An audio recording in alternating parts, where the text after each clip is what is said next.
Okay. Hello, Hazel. Thank you for the good luck.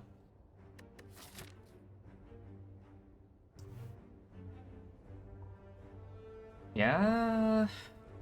Yeah, 100 go here is possible.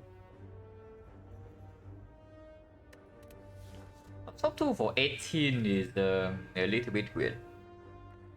Since I already think the transform on Ironclad is not as strong as on Silent or Defect. And here we also need to take 18. We move one mediocre. If we can use 100 go, we just take that. I guess we can use 100 go. Like it's actually here. Start here.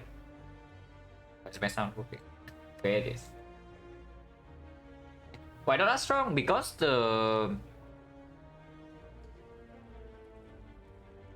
it's how do I say this? I look at the I kind of doesn't appreciate the transforming into common attacks as much as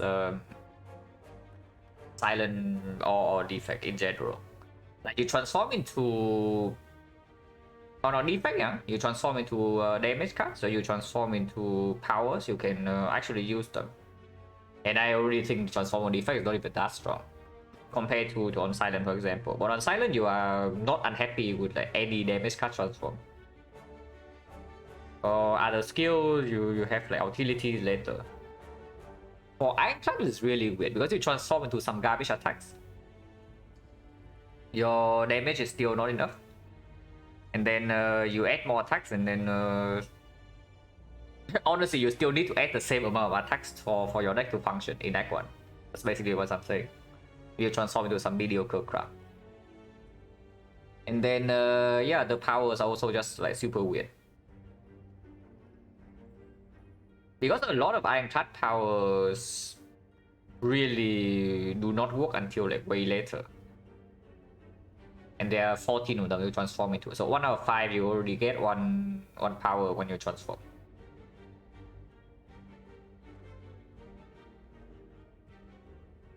And yeah, here we can take the 100 go into the 3 elite pack, so we probably just do that.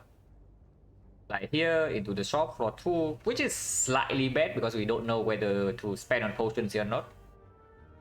But afterwards the part is good. Because here we had 3 fights before first elite, like upgrade into elite into upgrade again. And then 2 super late elites with safety fires along the way. And no question marks. Yeah, no question marks like one pretty good. Question marks at like one, they are just bad. And this is definitely just better than this. Honestly though, if this is like transform 2 for max HP, I would think more about it because they are actually like safety options for this side. For example, if the transform bricks, you can also go like this. Maybe this, like 2 fights, 3 fights, and then fire here, this elite is dodgeable, and then afterwards we can still take like 2 super late elites. With time to fix your deck with the transform. But 18 damage up front is a little bit weird. Since if your deck is not in shape for the early elite, you usually need to brute force with the HP with the Ironclad.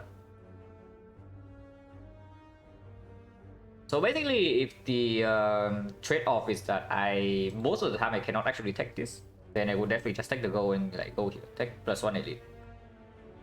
Because yeah, transform 2 doesn't even give you that much of a power boost in late game.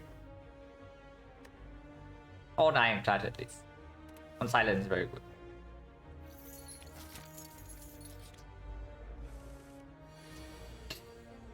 Okay, another run, another floor 1 double slime fight, and we again we rolled the bad combination. At least we are not being hit for 18. But next turn we get owned, yeah. I mean, there's no line here. We just kill this and then 1 strike here. So far 2 out of 2 that we didn't see this fight on floor 1 last run. I did, right? Is this the bad combination? Because this thing is way more aggressive than the medium gray slime. The medium grade slime attack you like 30% of the time, and only for 10. This thing actually attacks you 80% of the time, and it can attack every single turn.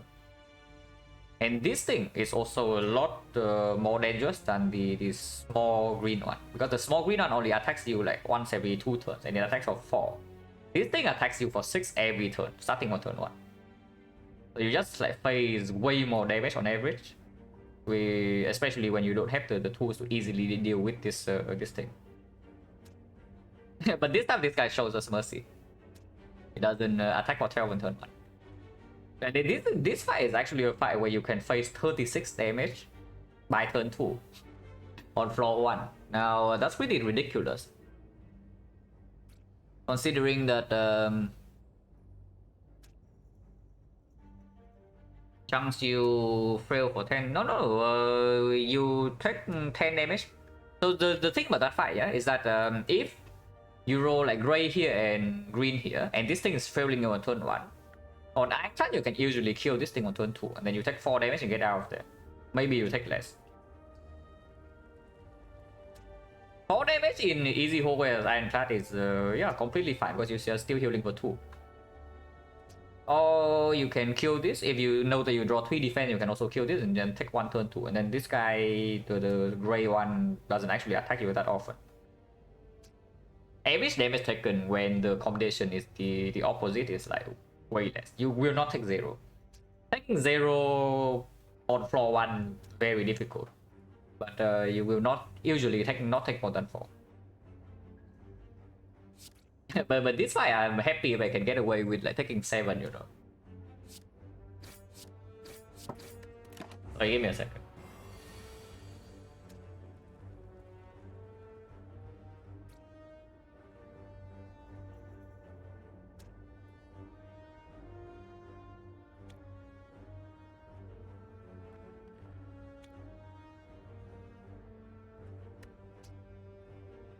Okay, they draw 2 defense on turn 2. Hello, Baron. Maybe getting away from this fight alive on defense. Yeah, on defense, this fight is like, so freaking annoying, because you also rely on your... Especially if you draw like dual cards on turn 1, you know, you get hopeful. And then you take like 5 extra, because it missed.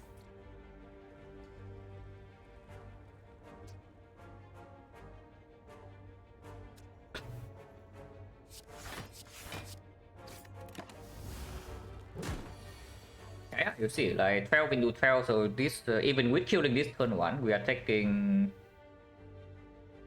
Bash last turn. Could have, but this turn it can also not attack for 12, and we can also draw 2 blocks, so probably doesn't make sense to take 5 extra immediately. But here we are taking like 9 damage. Yeah, we'll guarantee kill next turn, no matter what we play here.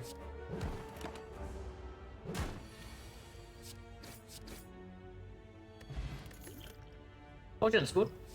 Iron Wave does headbutt. It's definitely not dual wield. Against Guardian, doesn't really mean anything, but Iron Wave performs better in hallway fights. Yeah, Iron Wave performs better in hallway fights. Iron Wave outperforms in Lagavulin probably, and Sentries, they are probably equal, but only if we actually see better cuts. And the knock, if the headbutt makes the difference between killing on turn 3 and not killing on turn 3, then of course it's good. But if we are killing on turn 4 regardless, then Iron Wave is just better. Into the Guardian, yeah, roughly the same. I would say maybe Iron Wave slightly outperform, because at least it's positive block, and it has a better upgrade. And we are going into a path with like 3 upgrades. It's okay. I probably take Iron Wave. Also works better with some relics that we can buy here. Maybe Vazra, maybe Smoothstone. No, not really Vazra, but like Smoothstone. what's good? Like Orichalcum now. Yeah, we picked this and we see Orichalcum in the shop. We are like pretty sad. This is just better. Okay, no Orichalcum here. So no Sundial this run. It's better trends. I mean, we are definitely not paying for these crappy relics, yeah, but the cards are good. So I see better trends. I can see maybe Inflame. And after buying these two, we have enough gold to actually buy the headbutt. And yes, with the better trends, I would take the headbutt. I don't know whether I should pay gold for it, but I would take one. I will not take a second headbutt. So if I buy the headbutt right now and I see a second one, I'm like really sad. Okay, I know where I do this. So just do that first. Taking Inflame gives me a decent upgrade target. Deals with Lagavulin immediately. By deal with, I mean I don't die in that fight.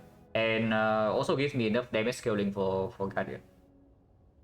Even if I don't see better stuff.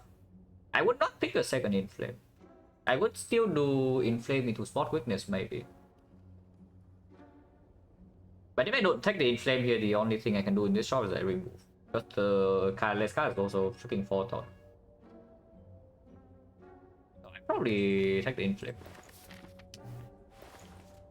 Now, if I buy the headbutt, I cannot see Cleric here. So do I care enough about that? Because Cleric, yeah, can heal, not terrible. Could be worse.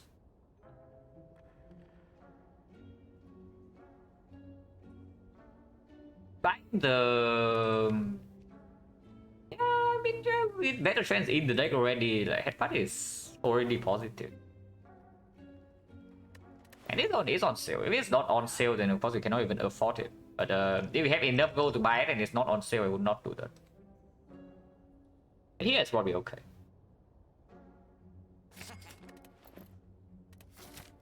And yeah, now I guess I don't know. I don't know whether I'm actually happy or not when I pick Iron Wave or headbutt here. Because if I pick headbutt in this spot, I would not buy the headbutt here.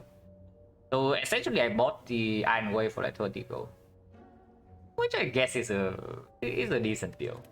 Not too bad.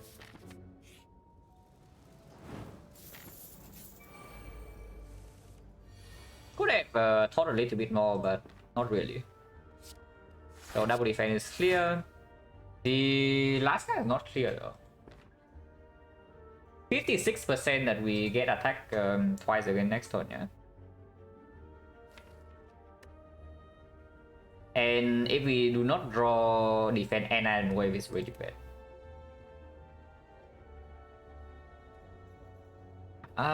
Take 4 this turn and the next turn still take 2.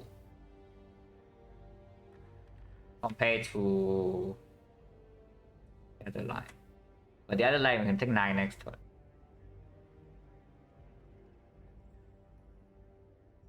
We always kill if we proc kill. Now Inflame is never Inflame. I'm just thinking whether I should strike or not. But with only 2 defense in the deck, I probably do. I probably do strike. And striking this or this doesn't make a difference. Like 7 or 9, exactly the same. We are not killing with one bash. Okay, is there any draw that we draw bash and then a bunch of crap? Bash. Ascender's Bane, no. Bash strike, Ascender's Bane, defend, and then the last card is always something that gives us a cleaner kill. So yeah, we cannot break. Even if we hit this one.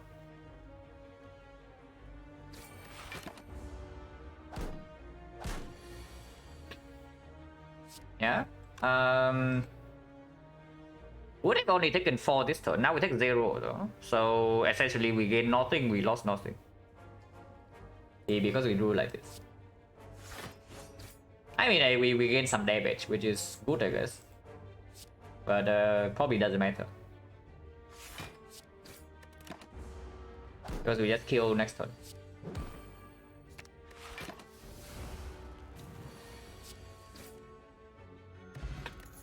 Potion again. So now potion chain is 20. Truck into the Guardian. or Inferno Blade. This is definitely not enough for now. Hello, VM service. Yeah, this is definitely not enough for now. So we are probably taking a hit. But Inferno Blade is also a little bit weird in that fight, you know, especially if we do not draw a turn 1. It's good with the upgrade potion. But if it gives us something like Whirlwind or Clash, which is 1 out of 50. I just put 15 wounds into my deck. Yeah, the painful stuff.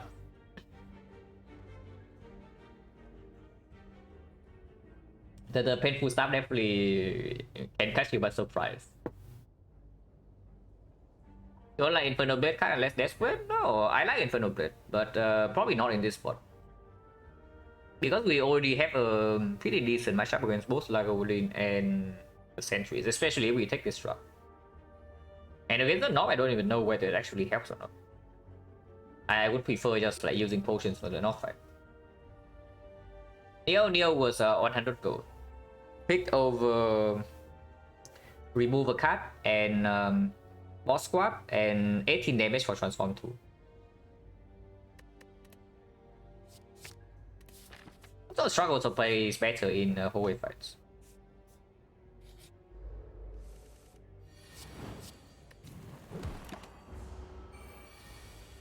Yeah, struggle plays better in hallway fights.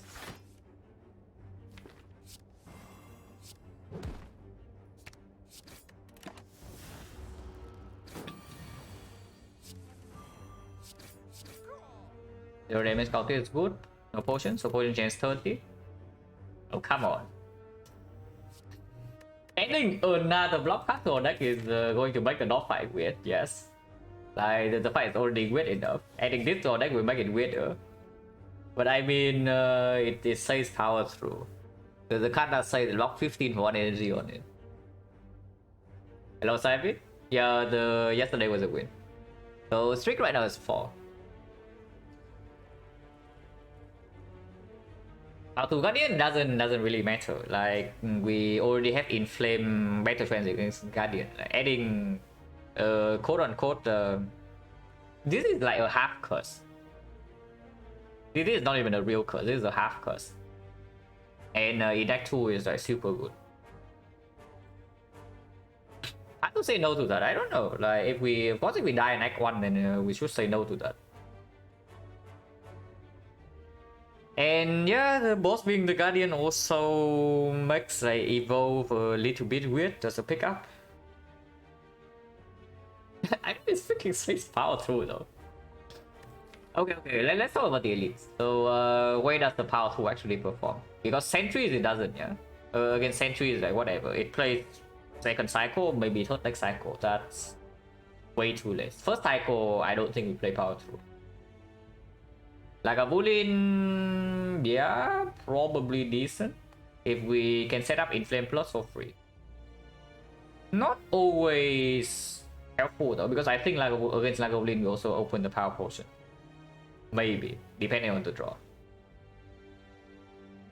And Struck plus Iron Wave is already almost full blockade. And then if we do Struck into the Power 2, it's overblock. And then of course it can also stop the... give us lethal like 1 turn later. And then we take 20 extra. And yeah, against the Nob is also just not good, right? If we play it before shuffle, it can kill us. To easily opens up everything, yes, absolutely. I really don't like skipping here though. So if I do not pick Power 2, I pick Inferno Blade. Yeah, Inferno Blade against Nob, we talked about it just now, it's a little bit weird. It's probably still positive, but it's strange.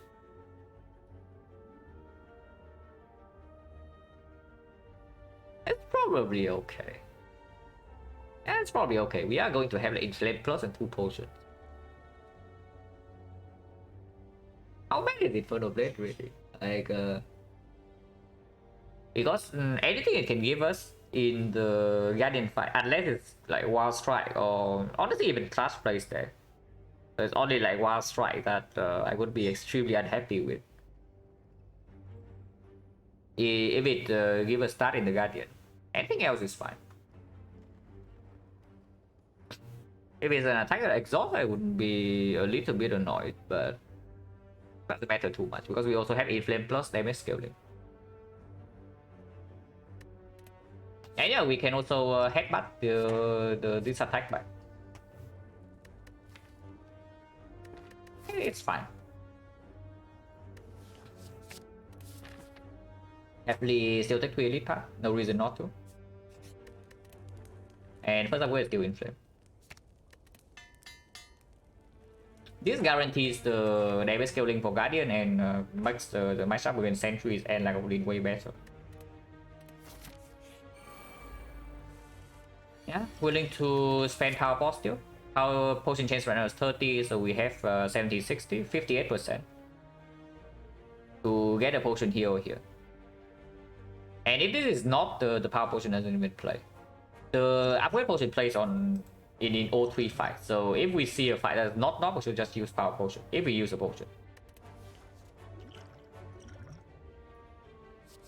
Combust, probably better than Brutality. Barricade doesn't play here.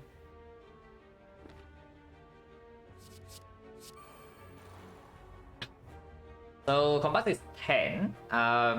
Strike is 6. 16, 26.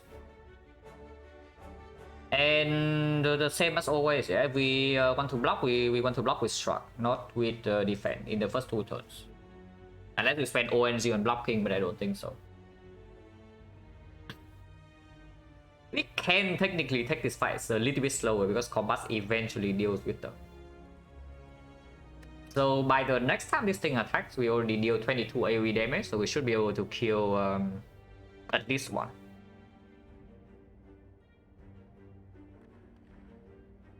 So there is definitely a line where we do double defense this turn and next turn we block as much as we can. If we do not block for 10 this turn, let's say we do 1 strike here, so this goes to 26. But we do 2 strikes, it goes to 20. 20 still means that we need to play 3 attacks next turn. So yeah, we take 10. So we take 5 this turn into 10 next turn, take 15 in total. On the other hand, if we take 0 this turn and then we block twice next turn, yeah, we'll take 10 only. Of course, damage is slower, but we also have the Combust in play. So actually, yeah, I like it. I like double defending.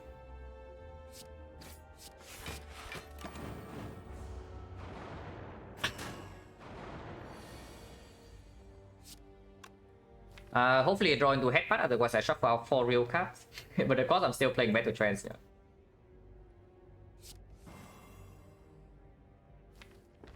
Yeah, I can headbutt back the Iron Wave, which is good. This would not play the Inflame though, but it's probably okay. With the Combust already in play already, the Inflame is like way less necessary. And yes, we need to headbutt something, otherwise we shuffle out like 4 cards. That would not be very nice.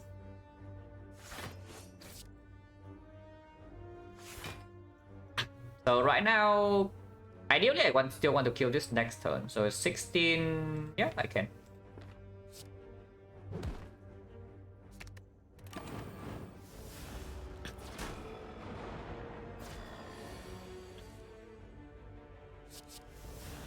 I think that's right. Yeah, 1 energy, 18, pretty good.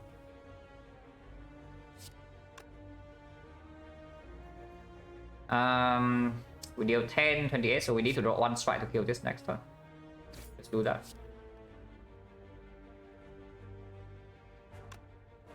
Oh, actually, we don't need to draw any. Actually, we do. Okay, because I do defend.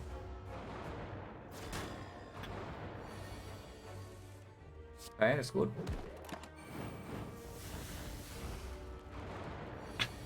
Yeah, that's perfect.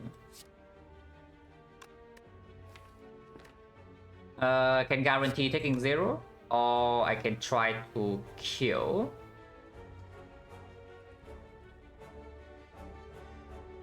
Either way, no. Killing right now I take 1 with the combust.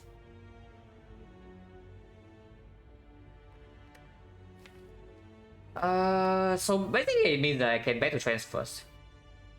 Like headbutt, strike, Iron Wave is already 20 with combust 25 exactly too. So I can always battle trance first in case I draw into perfected strike and we can kill without the combust. So I don't need to headbutt like defend to defend Iron Wave or anything. Double check. 9 plus 6, 15, 15, 20, 25. Plus 1. So how much do we take in that fight? Like we took only 10 damage on turn 2 and then combust goes 1, 2, 3, 4. So we took 14. Yeah, minus 8 and 1 potion. That's like excellent. Anchor is good. Not so good in this fight because we only fought sentries and not so good in this fight, but good in hallway fight. Is it good in Act 2? Oh really? About save 10 HP, I would say it's probably more than that. I would say it's probably more than that. Like immediately in the first 2 turns it can already save 10 HP and afterwards it save way more. The man, yeah, the man. Indeed the man. The man gets a little bit weaker with anger on turn 1. The man doesn't... I guess it does play against the North, but not really. But I mean... It does play impervious on it, you know. Not picking this right here is like extremely weird. But I am a little bit afraid of potentially not splitting this thing on turn 2. And of course missing impervious draw. And then we can also get owned by the top. Only chance right now is 40. But we get 1 upgrade and 1... We get 2 upgrades and 1 relic before the next elite fight. It's probably okay. Like taking uppercut into upgrading uppercut deals with both the North and the Lagavulin and probably also the Guardian fight. Uppercut, yeah, exactly. Like there's uppercut right before the fire. We can upgrade that and we can also upgrade like Iron Wave for better trends afterward. Uppercut upgrade better icon? Yes. If we pick uppercut, we are stronger in the short term. But if we take impervious, we can also upgrade something else, you know, like it's not like that clear. And impervious is just way better afterwards. So yeah, we picked the yellow card.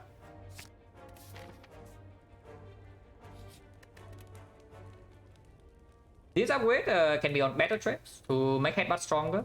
Can be on the bash to improve the North fight. Can be Iron Wave, but Iron Wave upgrade right now definitely gets worse after the anchor and the impervious. We overblock way too often now. Like turn 1 we already overblock, and then whenever we draw impervious we overblock. And this deck right now does not have body slam. If you ever say block not 1 turn on it, yeah, if we draw it on the right turn. But I mean, we do have headbutt. We do have headbutt. So even if we top deck the impervious, maybe we can still get it on turn 3 with the headbutt.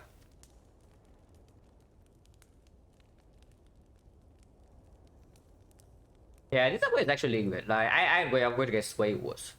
Bash upgrade, I guess it's okay into the Guardian with the especially with the Inflame Burst. And if we set up the Inflame before in the Lagavulin fight, then it doesn't matter if we upgrade Bash or not, we upgrade the thing up anyway. Of course, the Bash upgrade is still positive in Lagavulin no matter what, yeah. But not if we are also comparing it with another upgrade being made. But yeah, the waking up part is irrelevant because we already have Inflame Burst. Battle Trance upgrade is for later. For now, it's not that strong because our deck is expensive. We don't have any 0 cost. Like Bash costs 2. Headbutt combo with Battle Trance also basically costs 2. Impervious costs 2. Everything else costs 1. Like nothing actually costs 0. Inferno Blade could be 0 cost. Yeah, it could be right now. Before I upgrade Inferno Blade, I probably upgrade Bash, but I don't even know because Inferno Blade upgrade is actually a pretty decent one. It's not that good against Lagavulin, but it's not that bad either. Like any energy upgrade with our deck, with the Battle Trance and the Struck, how bad is it? Actually quite good, right? It would be quite sad if we see corruption if we make the Inferno Blade upgrade. But I mean, if we see corruption, like, who cares, right? Now, something else though, is that we do have another upgrade right here before the elite fight. So if we see something in here that invalidates on the upgrade, we should not make it. Like, for example, we bash upgrade here, and then we see, I don't know, another uppercut. Or a shockwave here, and then suddenly the bash upgrade is like, yeah, big trash.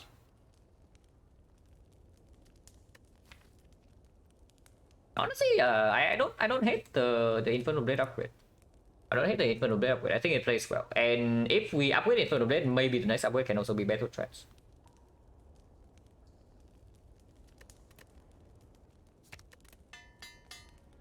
Anything upgrade with this deck cannot be that bad. Oh, interesting. Let's not die. I would like to not die, please. Not die could be good here. Infernal Blade upgrade gives +6 damage. Okay, we headbutting now. And we kill this on turn 1 here. Anchor fully placed.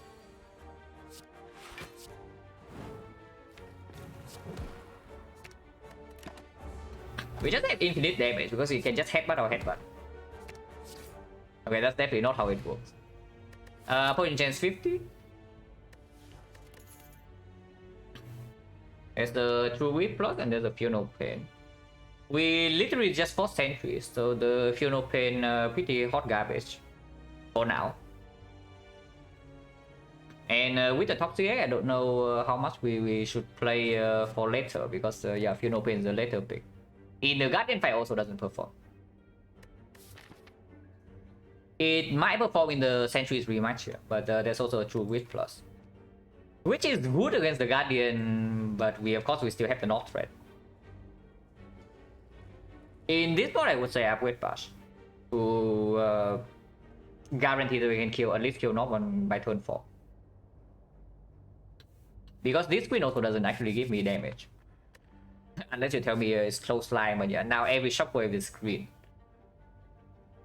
Even Intimidate is green. Like compare Intimidate plus to this crap.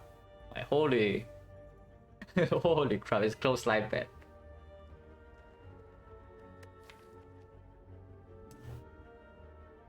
I don't know, is True Wit plus actually a thing? Because this deck right now doesn't... It looks like it blocks quite well.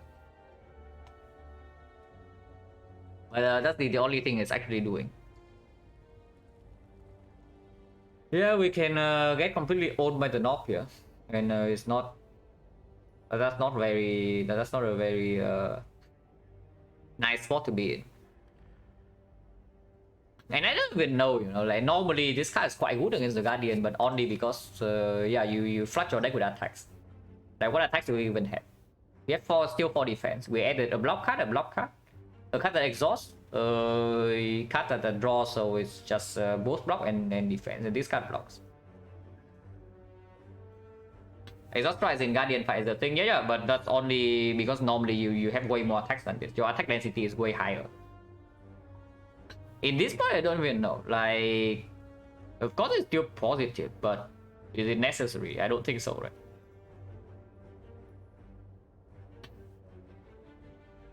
And yeah, against North it's not good. Against Lagavulin, I don't even think it's that amazing. Because we can, any turn we draw Impervious, we already full block, so True Wit is wasted. And then we also have some Struck, some Iron Wave. Honestly, I probably skip this crap. Because of Toxic Egg. Not if we don't have the Toxic Egg, maybe I take something here. Maybe I take Close Line.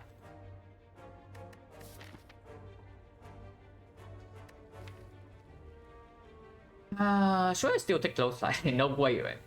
It doesn't even help me kill the North. Like, it just helps me mitigate the turn 3 damage. But turn 3, whenever we draw Impervious, we already deal with that. And if we top deck the bastard we are going to upgrade right now, and maybe draw Inflame at turn 2 or something, we can also just kill the knob in 3 turns, because Infernal Blade, any attack from it can be upgraded with the potion. I just skip this. So he upgrade Bash.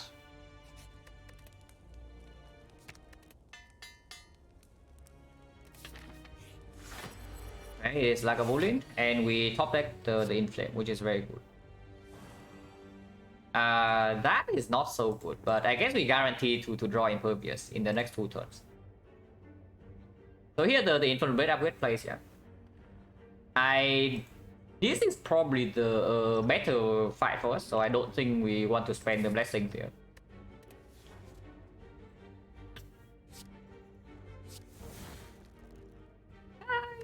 Yeah, sure. I mean, it's good.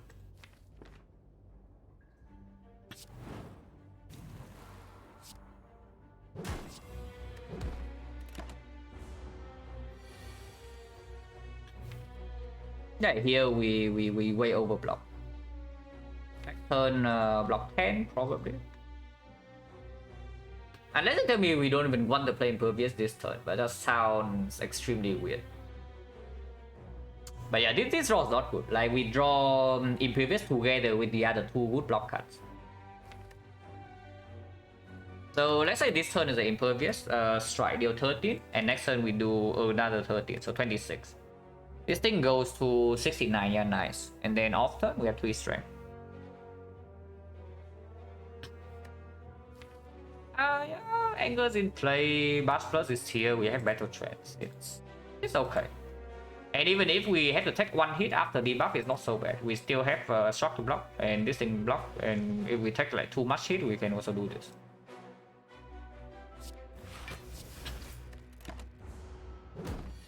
One strike is clear, one defense clear. Now if we do... yeah, we never potion this turn, so I don't even need to think about it. You do this, go to 56, 56, and then I'll turn maybe 27, so 29. 42, yeah, 42 is way too high, so we probably actually take this 50. If we draw basket turn, everything's good. We don't.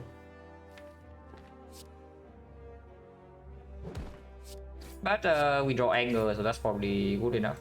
It's only 17 next turn, then we can headbutt the Battle Trance. Yeah, headbutt Battle Trance is just better than headbutt Anger.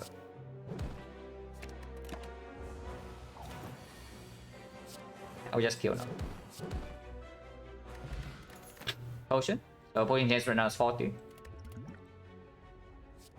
There's a Pommel Strike and there's a Struck Plus. Yeah, our deck only has block apparently. If we add this Struck, like the North fight is still here, yeah? The North fight is still very much available. It's ready to destroy us. I don't know, I don't even know how much it will destroy us though, because we have the block potion and we have the Impervious. If we see Sentry's rematch, probably Struck is way better. Into the Guardian, Struck is better. Into Act 2, Struck is better. Struck is slightly worse on turn 1 with the Anchor. But we also have an upgrade target with the Battle Trance. So picking up Pommel Strike to upgrade that doesn't even actually matter. Draw actually, yeah, if we draw Bash turn 1, we probably kill it on turn by turn 4 with the Infernal Blade plus and with the Inflame plus. It's green, yeah, it's green, it's true, it is green. And we have like 1 more card reward before the dog. Okay. Well, this fight is fairly nasty, but hopefully we are strong. Because we only have block cards. So after we kill this thing, yeah, this thing attacks every single turn but he doesn't scale. So with our deck we should be able to block that. But we need to kill this thing first. Okay, so Iron Wave here is super clear. And Strike is also super clear, and then we just full block.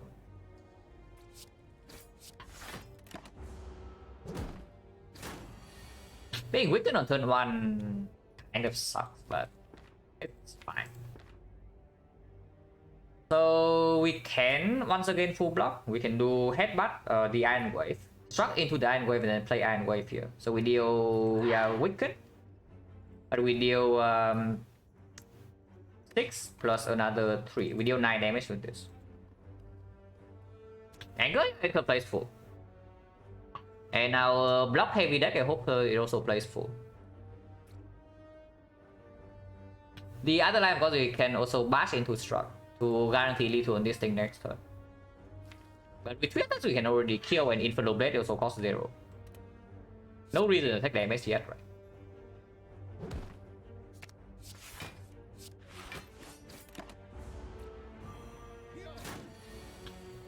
No reason to take damage.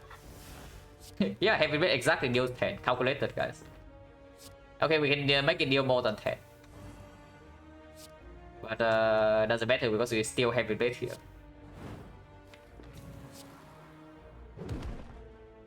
So I can take 2 to deal 6, or I can and keep the impervious in, or I can just take 0. I should probably just take 0. And also, sorry, give me a second.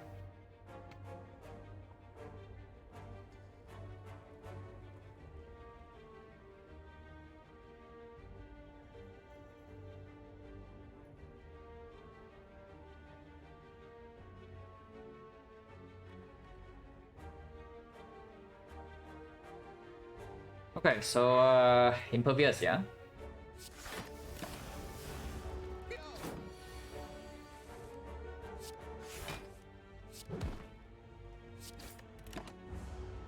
This guy attacks every turn, but our deck only has flop. So good for us.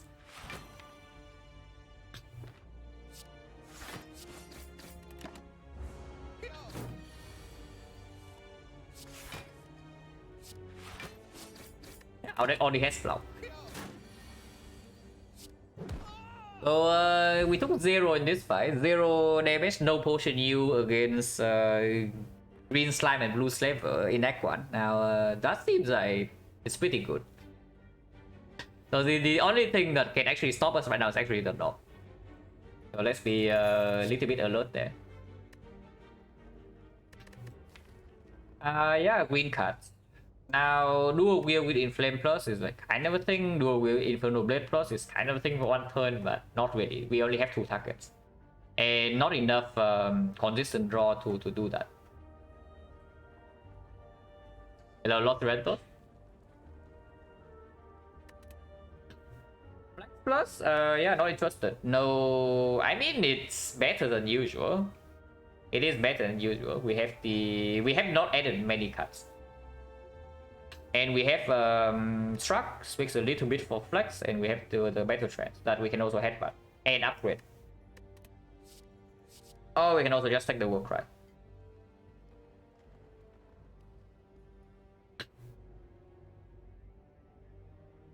Flex is slightly better than usual with the Bash Plus as well, but against the Knob.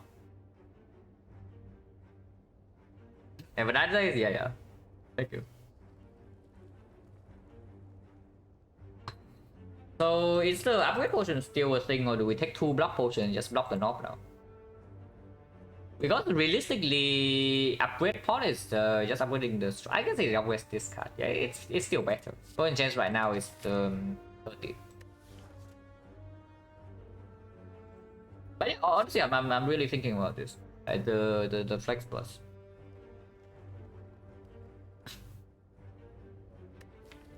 Warcry. Yeah, Warcry. This is just positive. That's basically it's positive. But it doesn't actually impact like the fight that much.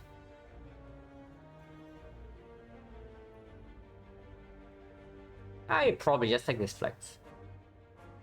I mean, it comes pre-upgraded, and we already have some card draw and like the cost attack Inferno Blade.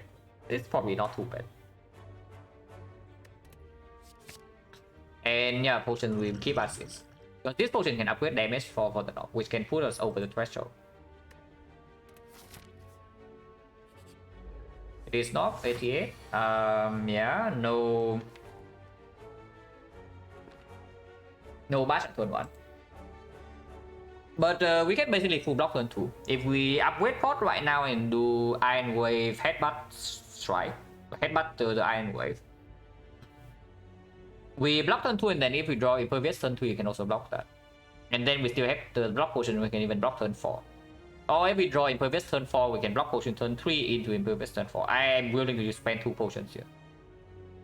And I mean, of course, the block potion gets full value, right? So we can also just use it. Unless you say we never need it for this entire act.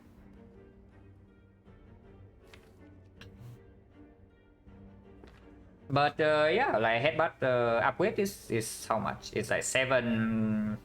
Yeah, 3, 3, and 8, so we upgrade it for 8 damage and we plus another 2 next turn, but maybe 7. Probably true, because we still Headbutt the Iron Wave regardless. So upgrade power is used for 10 damage. Yeah, honestly, that's good enough.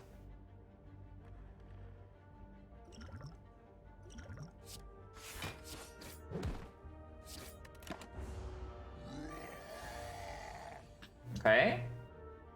So we do play Infernal Blade. Okay, apparently Infernal Blade is just anger. But it's fine.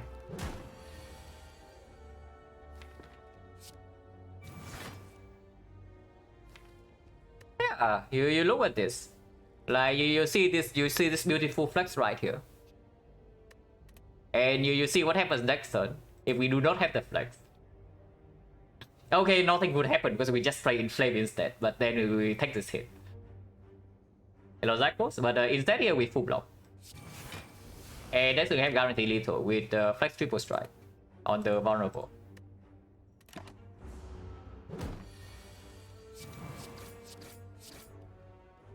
Okay, now was pretty easy, and here's the Vajra, which is good. Potion chance right now is 30. Offering plus. Yeah, I don't mind if I do, especially with the flex. This thing is so freaking weird though. Like, I actually cannot remember the last time I go to the end of XecnaR's Ironclad and I have yeah, so little attacks. How many attacks have we actually added? Like, the Iron Wave is not really an attack yet, but I guess you can count it as 1. Maybe half. So 0.5. 1. 2. 2. No, like 2.5. And this is also half an attack, so is it 3? I guess again you can also count it as a half an attack, so it's like 3.5, but not really. Yeah, you can be generous and say this to 3.5, and then we added like 3 block cuts and nothing else. It's so weird. Like, we, of course I know we are at the end of the act, our relic bar is decent and we have a 60 HP, but this is not a type deck I usually have at the end of act 1. I mean, of course we fix this. And here, yeah, where the trans upgrade, good with Headbutt. And good with flex. Not amazing with the offering plus, but it's still fine. Because if not a battle trend, then yeah, maybe you can say Iron Wave upgrade. Iron Wave upgrade does play in the Guardian fight, but I will scale Guardian. We have like 4 strength now. We have 4 strength, very good block, and Bash plus, and also a flex. I don't think we should be scared of Guardian at all from 59 HP and a block potion, so 71. And I don't know, like, Battle Trance upgrade probably is better against Guardian anyway. Yeah, good flex. Thanks, flex. We can take this hit. If we cannot proc him this turn, we can also take this hit. But I think we can proc.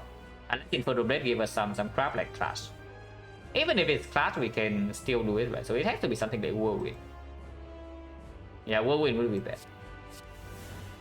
Yeah, Creep is like fine, I guess.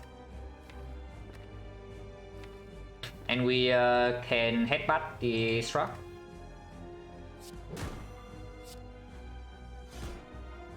Yeah, we split by 1.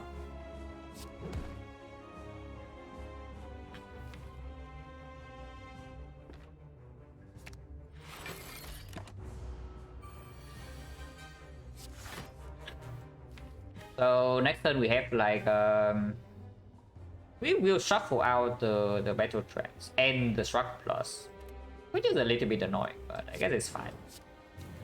Pervious is still in the pool. No reason to play offering yet. Play offering right now. No reason to, right? And I think I want to shuffle in Iron Wave because next turn Iron Wave is a good draw.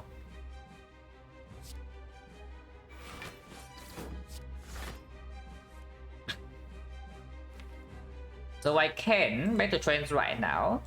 Or I can even offering right now to maybe sneak in the bash play, but I don't think we need to do that.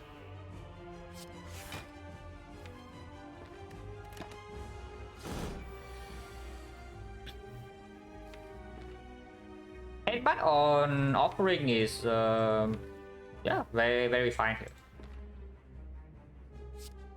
Unless you tell me that we don't intend to play the offering at all in this fight.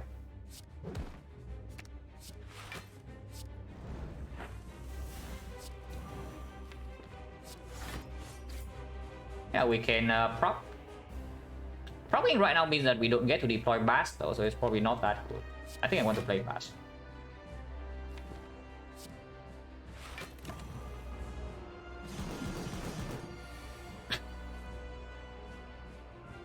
So 914 is perfect.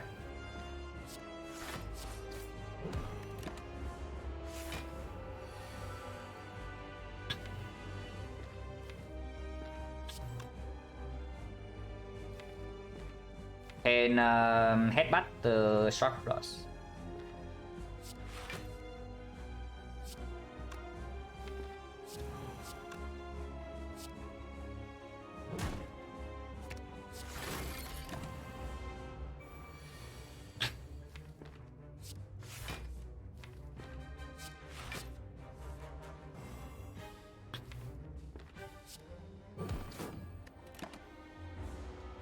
A pretty easy fight. All things considered.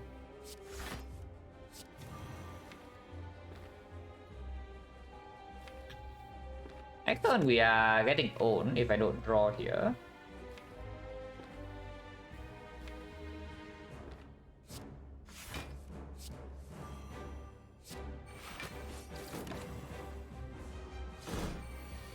Libet viable with no Reaper, no. With no Reaper, we don't have any actual use for the Libet, right? Because after we get down to the Inflame, like 4 strength is enough for most things. If you actually have something that can take advantage of the strength. Otherwise, if you draw badly, it's just going to cost you HP early turns.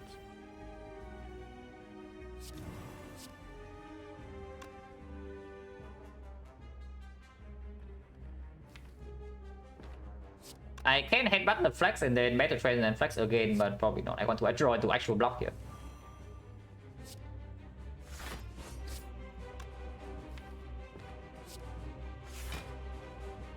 Can take 10 to guarantee not having any problem, but I think we can read a little bit. It's only take 5. But yeah, like no problem here.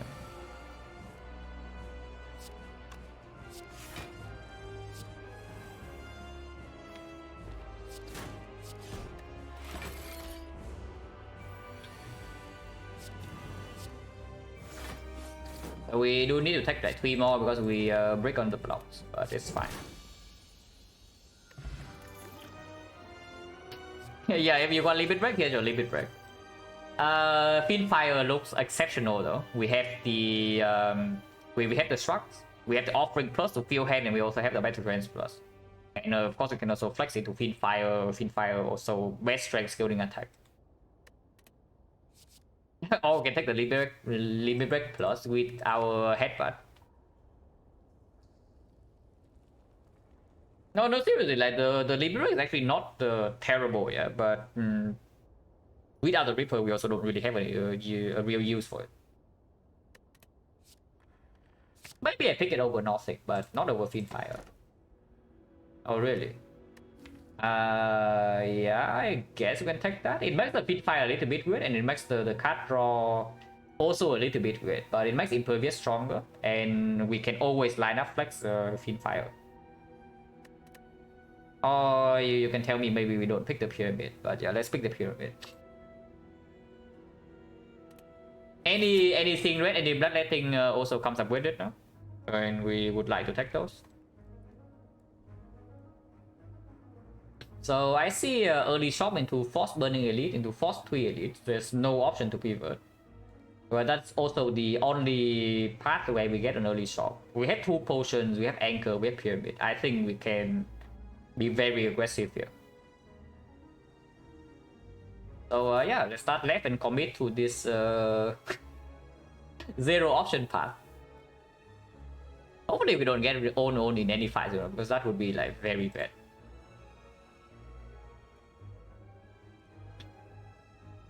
Yeah, like a lot of gold, also the Smiling Mask, and also the Pyramid. Everything just pick for this. We cannot upgrade Fiendfire before first elite, but we can upgrade Fiendfire before the Burning Elite.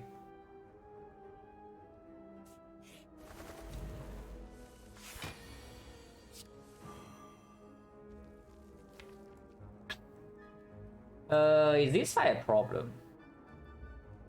Probably not. I mean, at least I hope it's not. 11, so it's 15. This thing's still not dead, but yeah, this potion can be used at any point in time.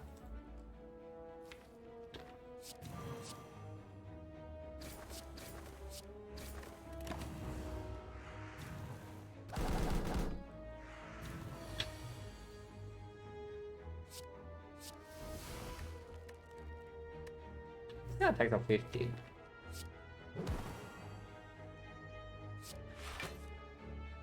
Impervious is fine. Probably don't get away with not playing Offering in this fight though, because we don't have any more tools, and this thing is still not dead. It has 1 strength. This thing also has 1 strength.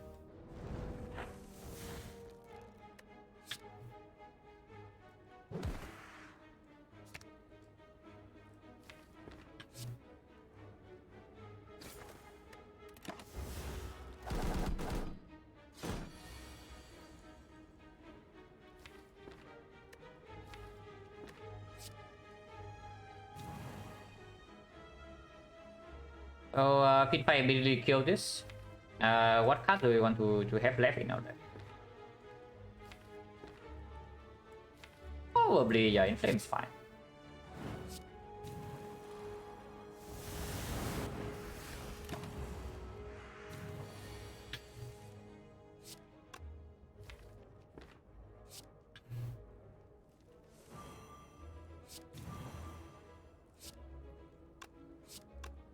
Okay, maybe it's not so fine. Maybe Inflame is actually not that fine. Because we have missed the full block. And we also cannot kill. Interesting. So taking 6 or what? This is not a kill, it's 8 plus 7 plus 7. Yeah, I guess we take 6.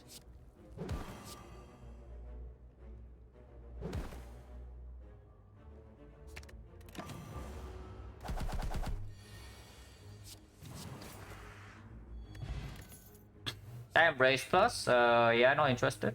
Definitely don't need that with the Pyramid. War Cry plus or Havoc. Havoc, Fiendfire with Pyramid can lead to some, yeah, disaster. But Havoc plus with the Headbutt is sometimes okay. Not amazing though. On the other hand, War Cry plus can make the Fiendfire a lot better, especially if we see something like a Fiend. Probably okay. Unless you tell me you actually want that Embrace here. Without the Pyramid, it's very good. Without the Pyramid, this Embrace plus is exceptional. But with the Pyramid, it's not nearly as strong. It's still good.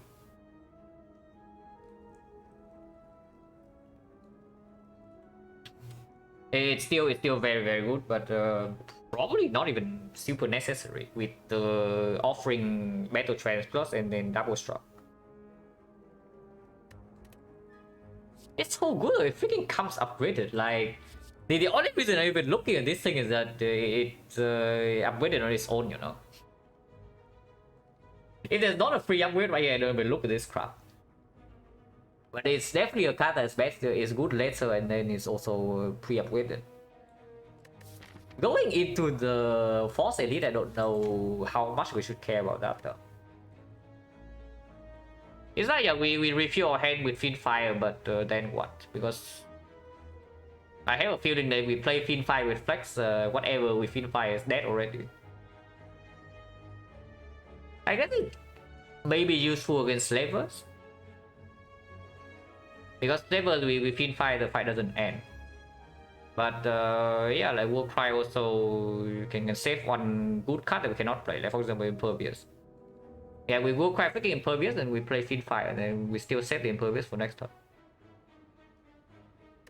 That's okay.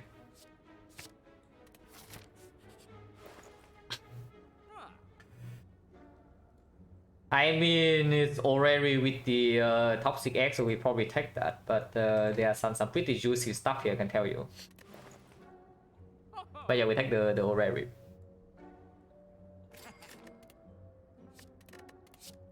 Burning Fact Plus. Oh, it's actually a feat. There's actually a feat that, yeah, good for us that we have a War Cry. Rage Plus, yeah. Oh. Okay, where the hell is my Dark Embrace? No, really, where the hell is my Dark Embrace Plus? Like, can you come back, please? No energy in here, which sucks a little bit, but I mean, we have Corruption, so I cannot really complain, you know. We Toxic Egg, and yeah, we click the Struck Plus. Burning Pact Plus is weird. Even with Corruption, I don't think we click this right now because we have no energy generation yet. And with the Pyramid, the draw is actually less strong. It's still strong. But yeah, we click the feed. Uppercut Plus is cute, but there's a Shockwave Plus in the shop right now that we are also going to buy. Very interesting one. Funny part of Kuro is that we can still die. Because you see the path we are taking right here. Like, it's Force Burning Elite into Force 3 Elite. There's no option to pivot. So we can still very much die in Act 2. But if we make it through Act 2, I think this run is pretty chill. We need to make it through Act 2 first. Yeah, Pit Pyramid cannot be that bad, right? And Race Plus, yeah, pretty decent. Not that amazing, but still good.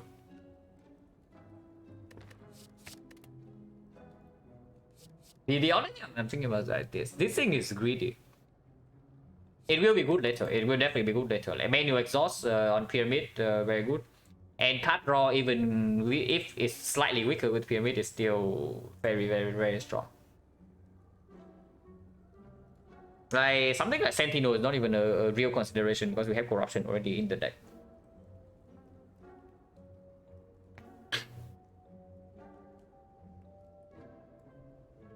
I don't think so, right? The Burning Pack. You cannot even Burning Pack into playing Corruption right now. I don't really feel like this Burning Pack is speeding us up in the short term. And honestly, right now with what we have, I think we only need to care about the short term. We survive Act 2, we probably win this run. So let's try to not die in Act 2. Here's a second win, but we can also take the remove. Remove with Smiling Mask. On yeah, definitely on the strike. Our damage, our attack density is still very low though, which is actually concerning. I'm really thinking about this angle, but it cost me a remove, and if I see an angle right here, it also is quite sad. Probably not. We should probably just use a smiling mask. If I see buy straight next floor, yeah, whatever, who cares? I probably can still take that. Because we have feet to get back the thing, and buys make me stronger immediately. But yeah, with corruption in the deck, I cannot bring myself to remove a defend over strike. And there's nothing to do here, so we just leave. Cleric cannot show up. Persian plus with the corruption and the feet and the pyramid. Oh, I mean, I cannot turn this down, guys. And we also have anchor, yeah, so we cannot die on turn 1. Yeah, we lose quite a lot of HP immediately. We lose freaking 25, but I probably should not care. And now even Forgotten After is not even a terrible event.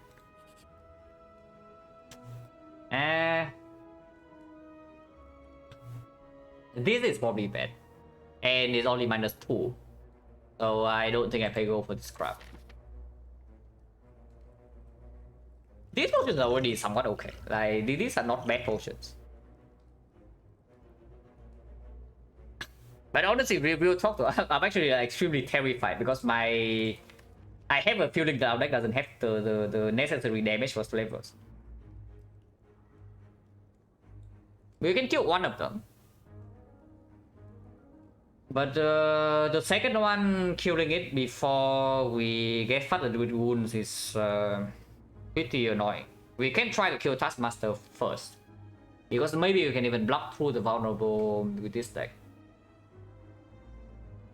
But if we bottom deck corruption, that fight can get extremely weird, like super fast. Boomer stabbing, probably not a huge problem. Let's play the seed pods. Yeah, I'm thinking about it, but I don't know how many pods I should buy though, because these potions are not even bad in elite fights. Is the thing. Strength pod is excellent, and the upgrade pod, like what potions are actually better than what I have right now? Maybe attack pod is better. I don't even know the duplication potion, like how good is that, like power potion or the other crap, like carless potion. I'm not replacing.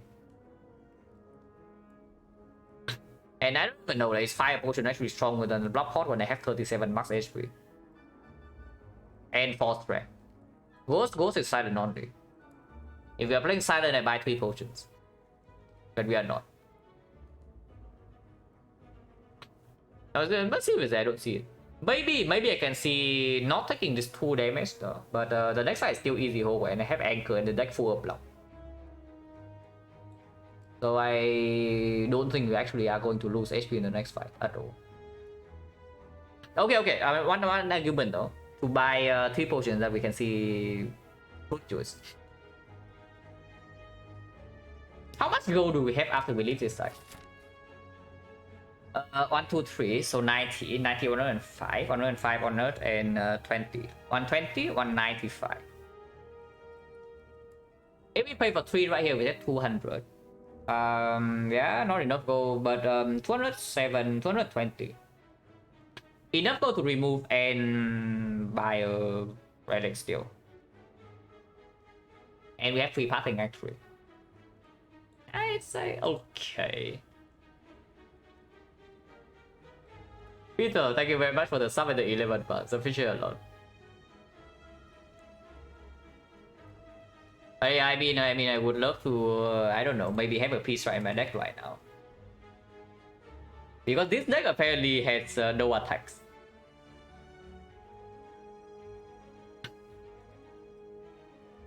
Like, you look at this deck, you cannot say it's bad, but you also see that it has no attacks. So now I'm actually pretty scared.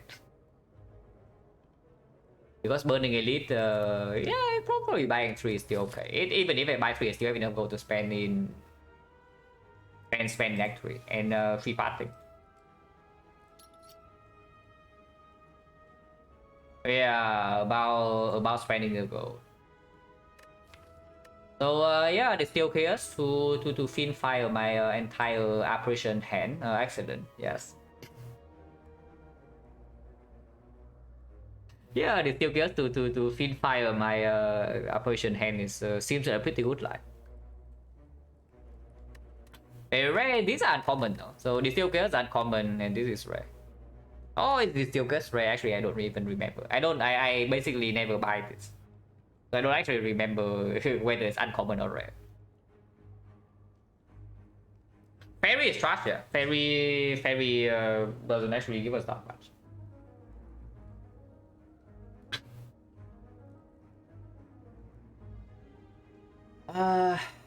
Yeah.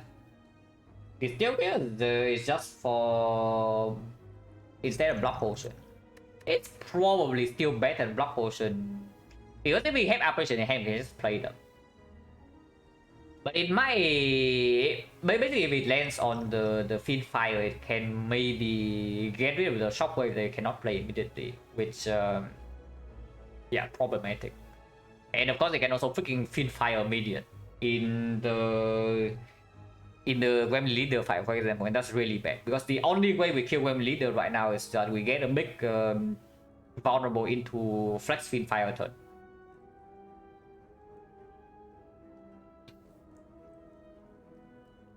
I don't see it. I don't think we take any potion here. I don't actually think we take any potion because blood potion is also a potion that bails us out from a bad spot. Like we break on blood potion with blood potion, we never die from 4 HP.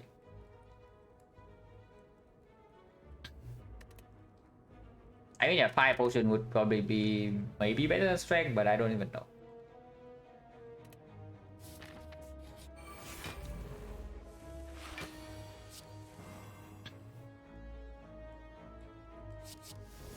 There we go.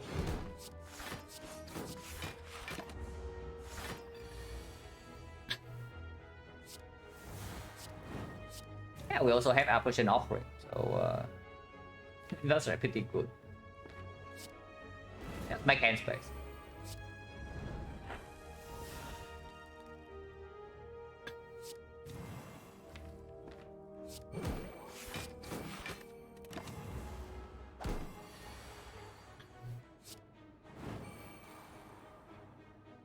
Uh, 20, yeah, that's still acceptable, so we don't need to play operation yet.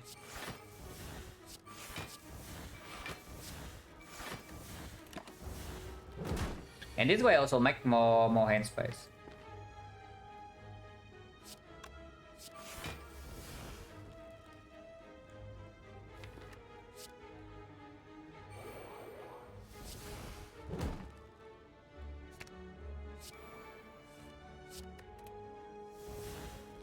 -3 is still very acceptable.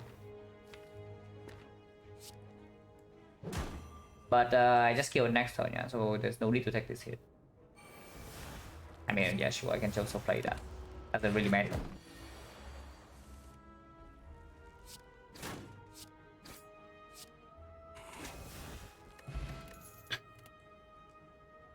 Headbutt?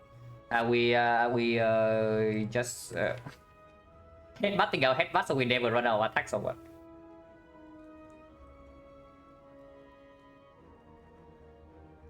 Because honestly, I don't mind this headbutt. It's just another card that says attack on it. Like second rest makes no sense. Our deck doesn't have any attack. Headbutt definitely gets worse than usual in Pyramid though.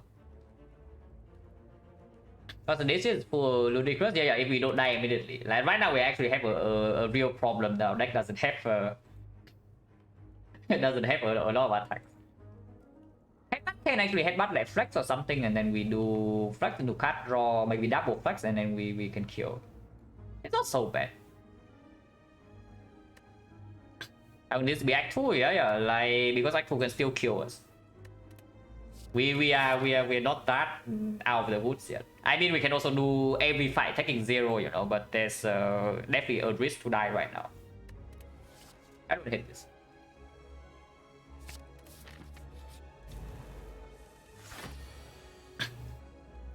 Well, Slavers right now at least means that we don't see Slavers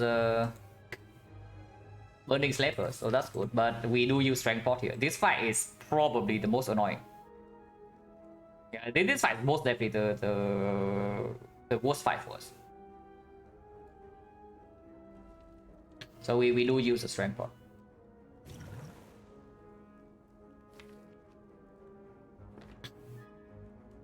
I need to be extremely careful here.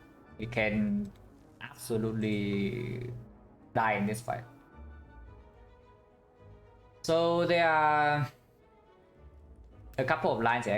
I can also use a block pot if I'm really scared, but block pot might be better to save for this fight in case we see a strength boost stabbing or strength when we leader and we bottom deck operations, and then we can die turn 2 without the block pot.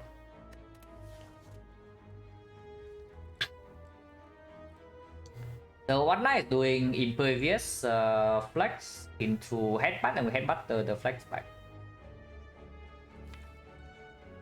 That doesn't actually do a lot of damage, it's only 16.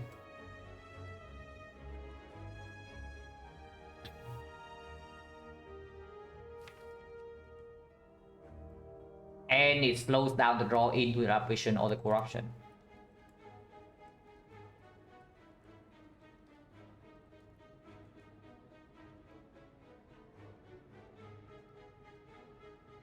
Most definitely we play impervious this turn, so we can just do that.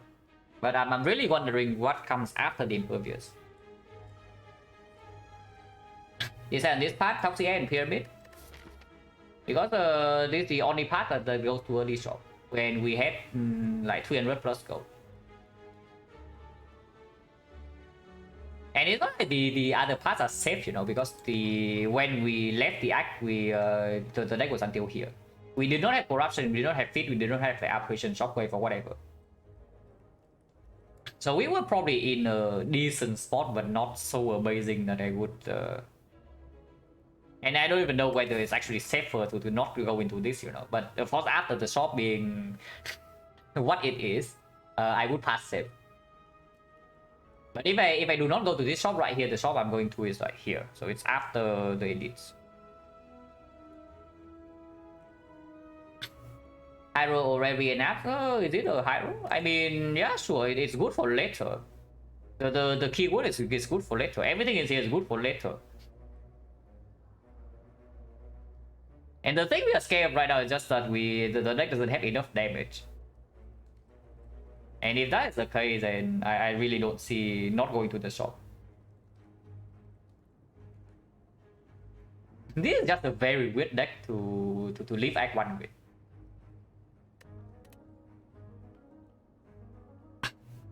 But yeah, I'm really thinking whether I should hit the Taskmaster or not. But what is going in this fight is probably we kill this thing normally with some flex and some operation, and then we pinfire the Taskmaster. It's what is happening here. Floating 1 energy is weird. But I do not want to draw flex plus next turn. And if I just do headbutt without flex, how is that? Dropping the defense for space. Yeah, that's also what we need to think about. But these are 0 cost, so I don't think we need to drop this defense yet. Because next time we are not being hit for that and this much, and maybe we can also block with some rage and some attacks and then some defense. I know I played this turn, so I can just do that. Save the rage and flex with more attack. Yeah, the thing is that, like, do we have more attacks in the deck? I mean, I'm thinking, like, what does this headbutt actually do if I do not play it right now? Because I'm just wasting, like, yeah, 12 damage. I probably just do headbutt on the rest level. If I'm gonna flex, yeah, that's exactly what I'm thinking about right now. Whether I should do that or not, or whether I should save this headbutt for potentially rage to block next turn. Because next turn, if I do something like flex into rage and then headbutt the rage and then I draw another attack, I can block next turn normally without operation. But of course, energy is a pretty big constraint right now before we draw into the corruption. I really don't think we should waste energy. So it's probably just headbutt on the rest level here.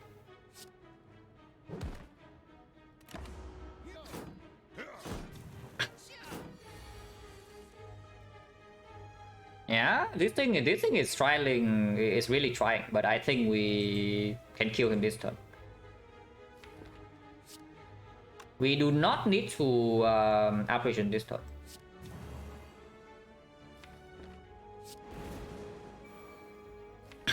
So we can headbutt the headbutt. Yeah, we have a headbutt chain in here. With the rest, we just full block this without the operation. And yes, I do play offering for full 6. I do not care about the operation blocking the offering damage.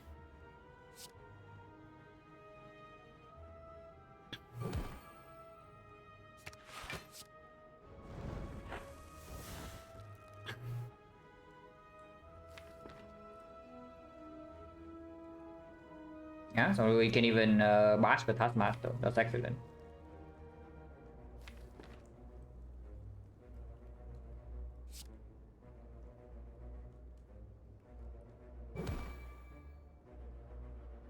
Get back the headbutt or probably the flex. Shockwave, yeah, sure.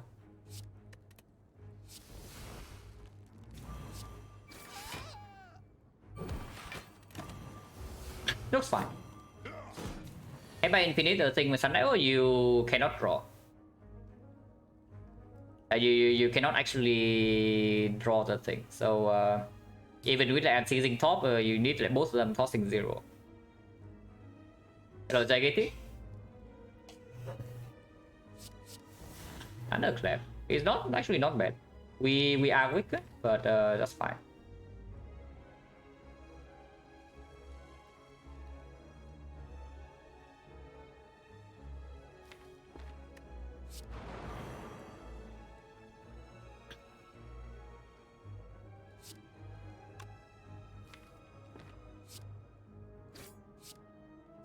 Use on operation now. Like we will see a pin fire, so this thing is also dead. So we can just feed this. Okay, corruption next turn, so we can yeah, probably do whatever we want from here.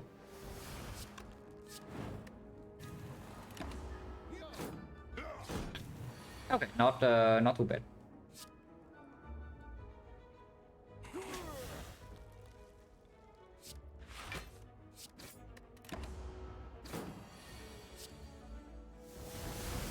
Yeah, full HP. Entograph probably very overkill, but it means we can feed more aggressively, I guess. Barricade. Oh really? It is another the card for later, yeah. I mean it plays immediately, but the value of the barricade doesn't actually matter until I guess it doesn't take that long. Like if we leave this act is already okay. No, not leave this act, but the moment we enter like this fight is already okay. Cost 3 can be upgraded. We probably upgrade corruption before that though, because so that we can do struck into the corruption, for example. And yeah, the barricade also makes the feed a lot safer. Barricade with the pyramid weaker than usual, but with corruption once again not too bad. If it opens up Fear No Pain, yeah, Pyramid opens up Fear No Pain. Corruption opens Fear No Pain. If anything, the Pyramid says that Barricade is worse than usual. But Barricade also gives us the potential to pick Body Slam to solve for damage. With that is good, yeah, if we draw well. Like, that's the thing. The way I see the only threat we have right now is, yeah, very short term.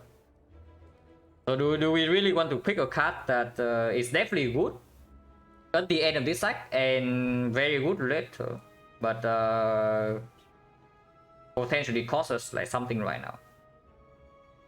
We can upgrade it immediately, but I think the first upgrade still goes on Fiend Fire.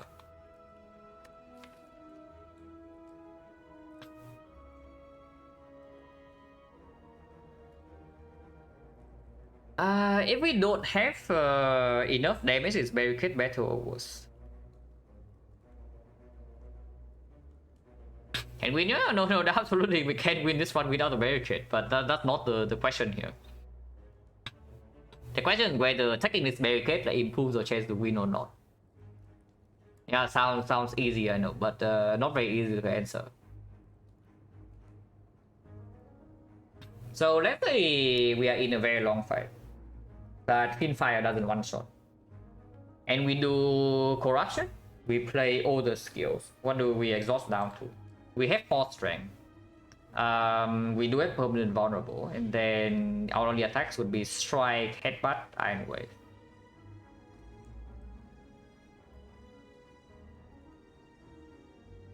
It's actually not that bad. Like, and honestly, yeah, with the too late to invest, no damage. What do you mean too late to invest? Like, what do you mean too late is in to invest? Our whole deck is blocked. And I literally just talked about the barricade opening up like a body slam as our boss damage solution.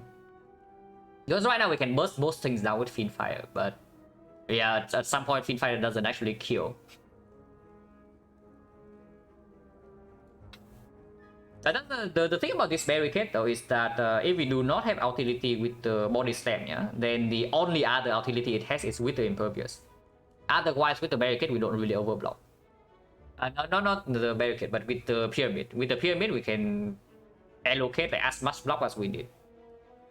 So what does the barricade actually do? It costs 3 energy.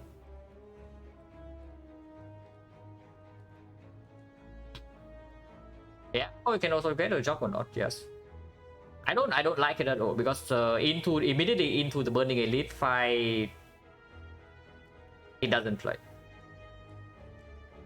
And yeah, Slavers rematch is probably potentially still here. It's not like suddenly we are amazing against Slavers or anything, you know. I don't like this.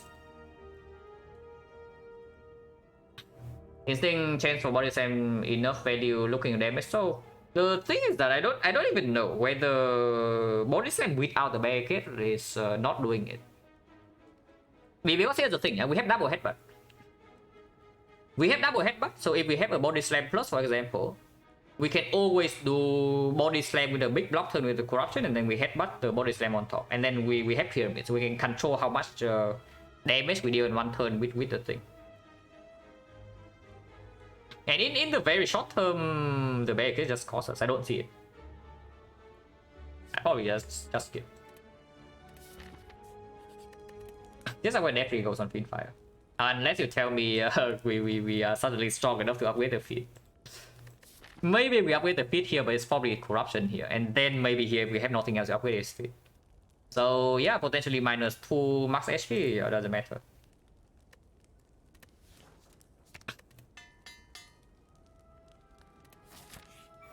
Max HP boost stabbing. This is the fight we try to one shot with the thing. We better one shot with the thing, otherwise bad things happen. We can block this thing for very long though. We have Shockwave Plus, so there's no need to headbutt the bash or anything. We can just offering straight. That's very good.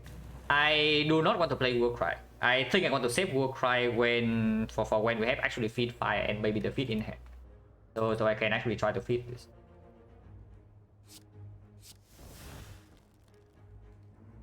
What is this garbage? Yeah, we cannot play that. So interesting.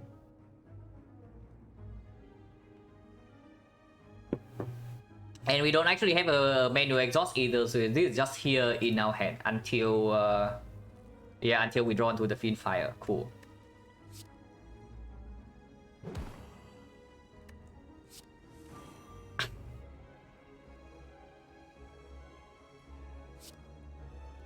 Can headbutt the battle trends, doesn't actually matter.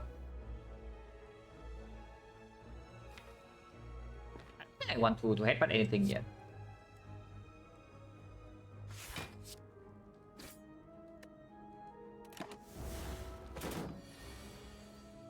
Okay, impervious? Yeah, we can do that. We can do that actually this turn. Or I can even Warcry the operation. Like this turn I can do Rage into the operation and then Warcry the impervious and then play the Silver Soul. But then I need to war cry first. I can just rush into war cry, then we see. Okay, put the Impervious on top, play the Apparition, and then play Silver Soul here. It's fine. Hello, Basic Bacon.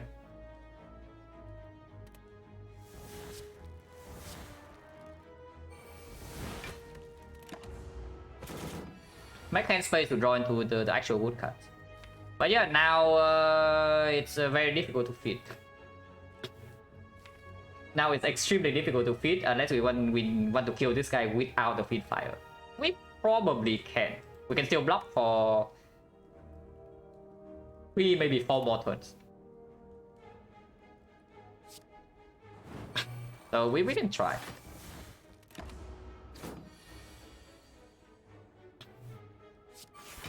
Need to draw into Shockwave pretty soon, no? Otherwise we get nowhere. But our damage is not so bad.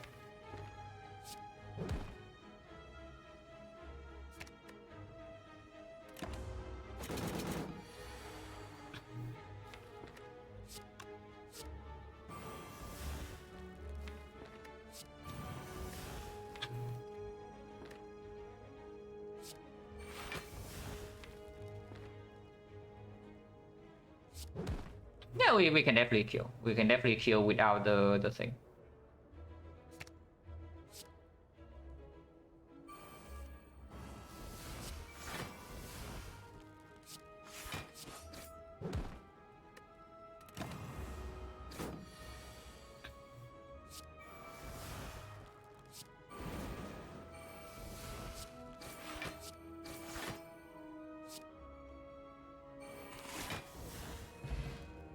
Magic Flower.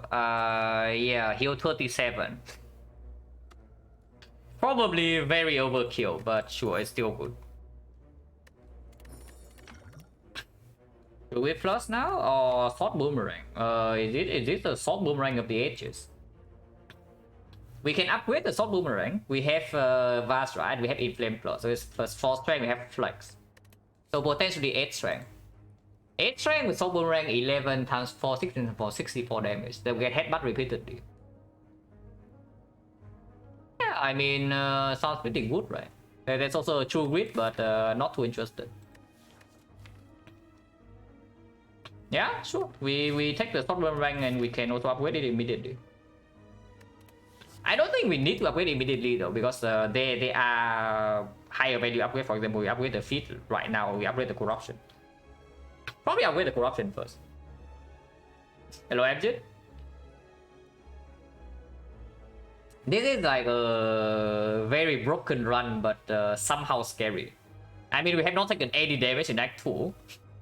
We also have not taken 80 damage in Act 1, but it always feels like we are in a slightly weak spot. Maybe now it's not, because we have already passed the scariest part of Act 2.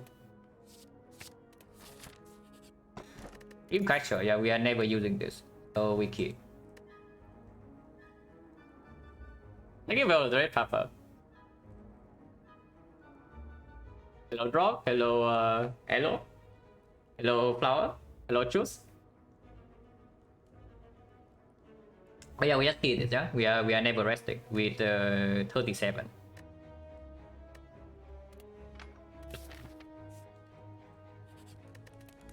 So upgrade feed or upgrade corruption. Yeah, how greedy can we be here? Because this can still be Silver's rematch.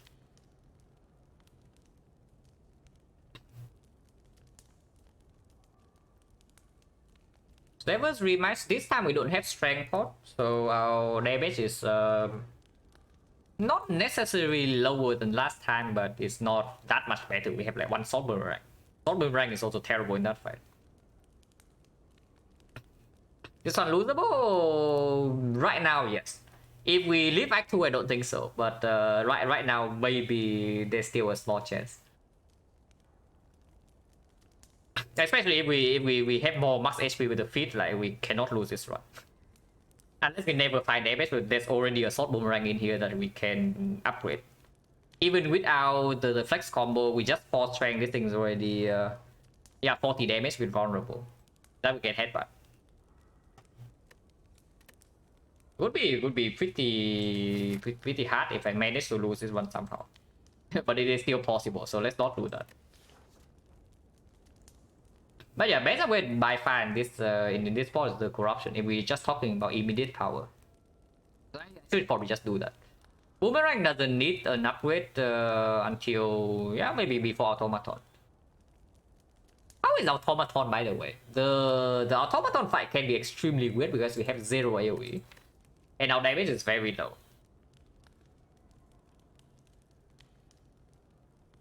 I mean, we can block the automaton.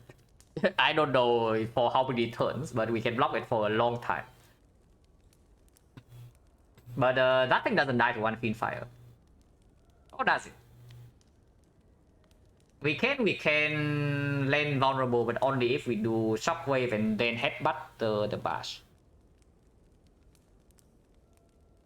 So most likely we don't actually have vulnerable into automaton. That tells me I should probably pick up another way to shoot artifact, if I can see it. Yeah, let's just take the immediate power. Okay.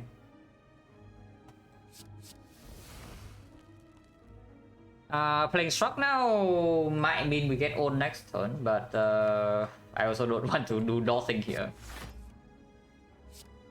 Yeah, this sees on cut further. Can't be that bad. Yeah, can't be that bad.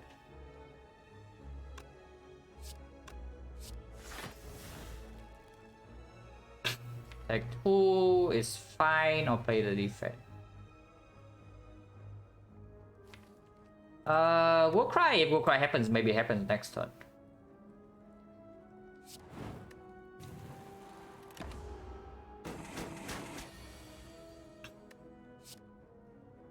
No problem. Feedback is already too much damage. Like, why is this thing so weak? Okay, should not actually have played the inflame, but I guess we don't need to actually feed fire to win this fight. So it's like whatever. Yeah, whatever, really.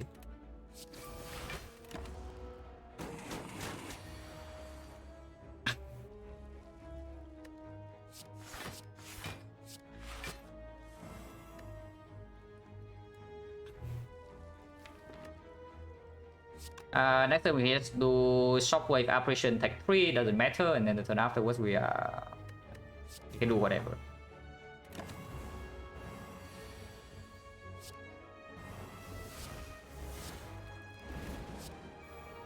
One from offering. Corruption is here, so we just play corruption.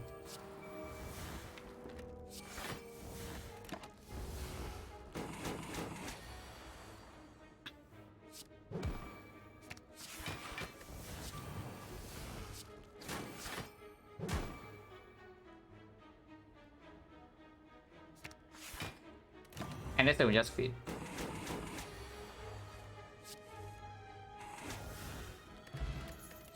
And it was red. Is that good? Right now we only have one self damage.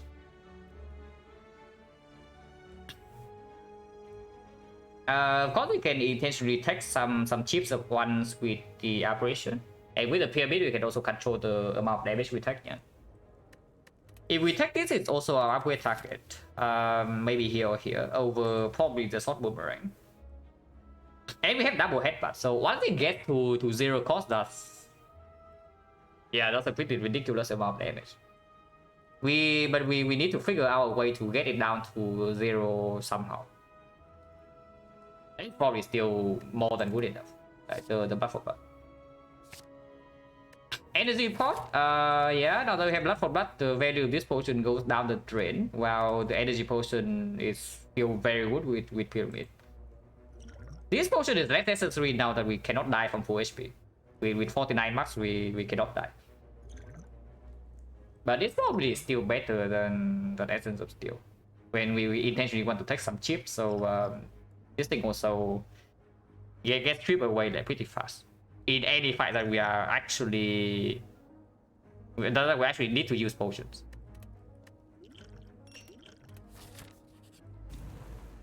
Yeah, level 3 match. This fight is annoying and dangerous.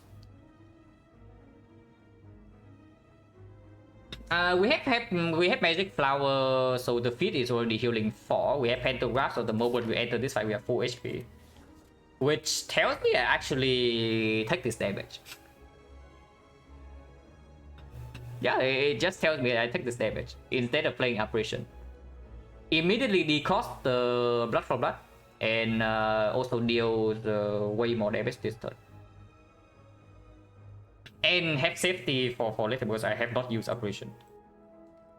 So yeah, like the same way, right? We kill this with bash and then maybe we feed fire this and then this guy we can do whatever.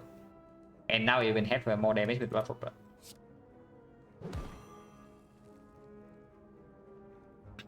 Without anchor, yeah, without anchor I just apparition take 3. Definitely.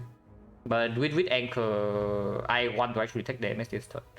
But I'm wondering what the card here is though. If I play defense, blood for blood goes down to 2, with offering it goes down to 1. So anchor is bad, yes. Absolutely true.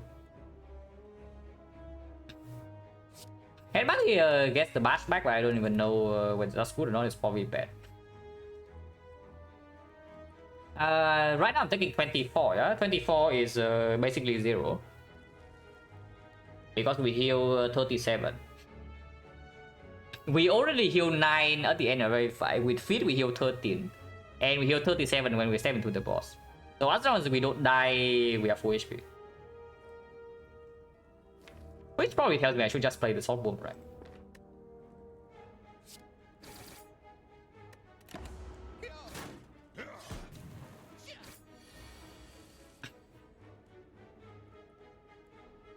Yeah, I guess this turn we do operation.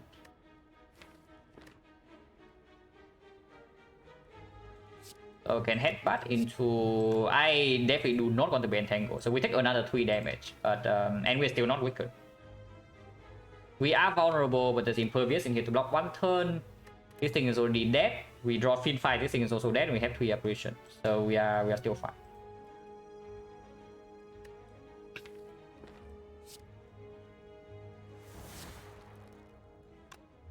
I think I want pinpoint the damage, so I probably headbutt strike over the movement, right?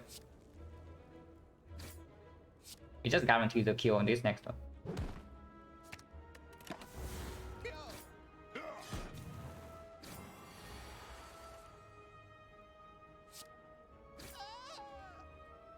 Take more damage and save the apparition, or do I play it right now? I see no reason to play it right now. Now maybe there's a reason to play it because I have impervious, but again damage is cosmetic. In this after phase 5 board game, yeah, like pretty cool, and it's I mean the amount of support it received in the first day was insane. But just the norm for Kickstarter, I expect it to be delayed by like, I don't know, maybe 2 years. 2 years we're already somewhat optimistic.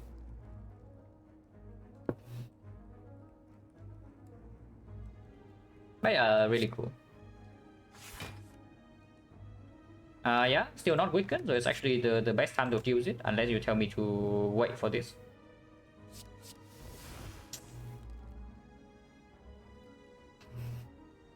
Okay, I guess we cannot use that.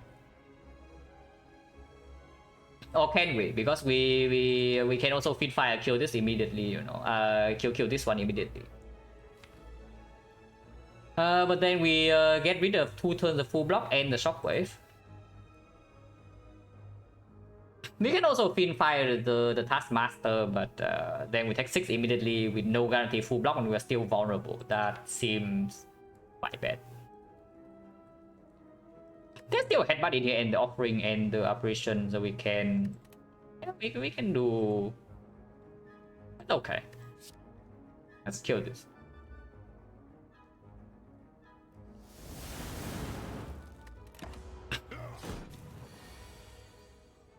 Like, this is totally fine.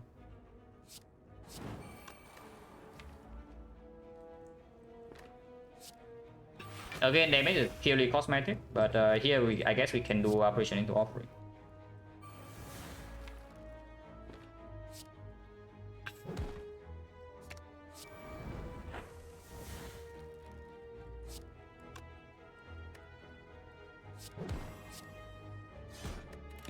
Next and we feed.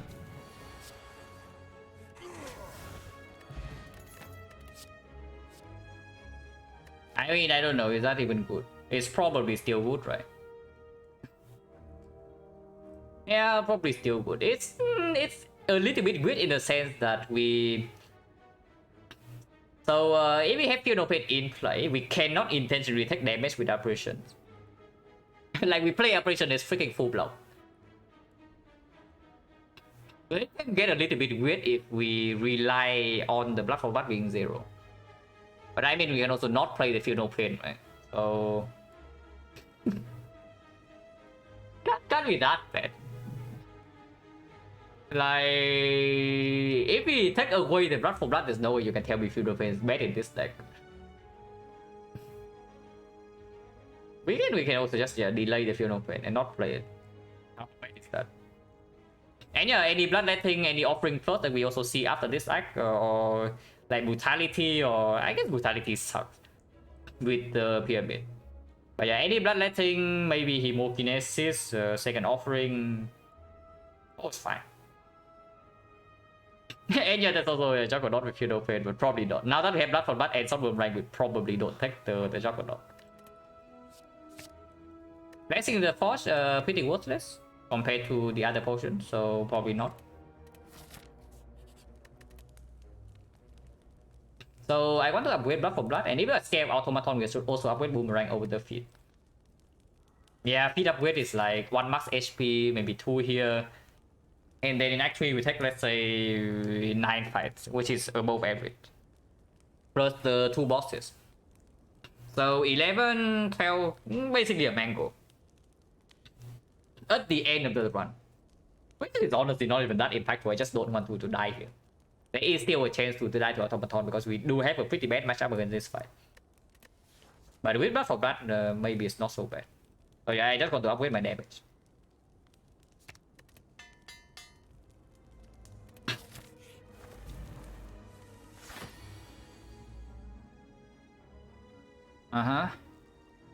We have Flex Feed 5 to immediately kill this whenever we choose to.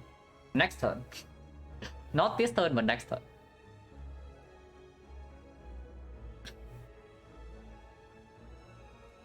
Oh, yeah, sure. I guess we do that. Oh, I guess we can kill this turn then.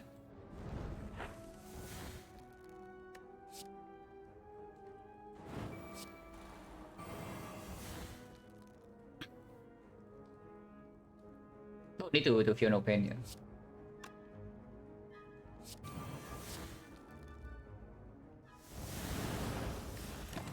We don't get hex.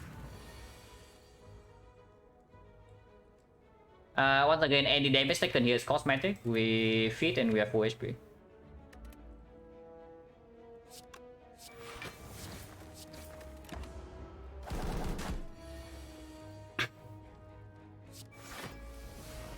Okay, feed is here, it's 8.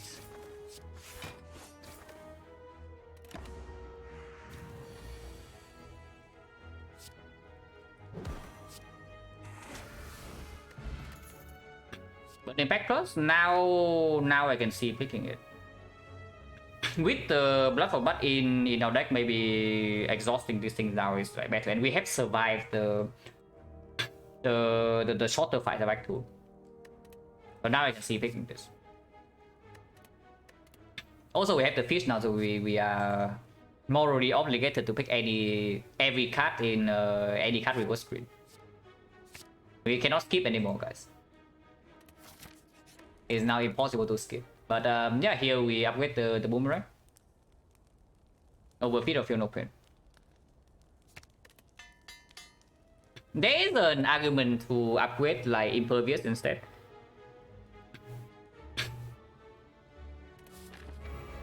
Now this one becomes really interesting. Yeah, if we actually pick every card, then it can get a little bit weird. But yeah, Burning Pact already played.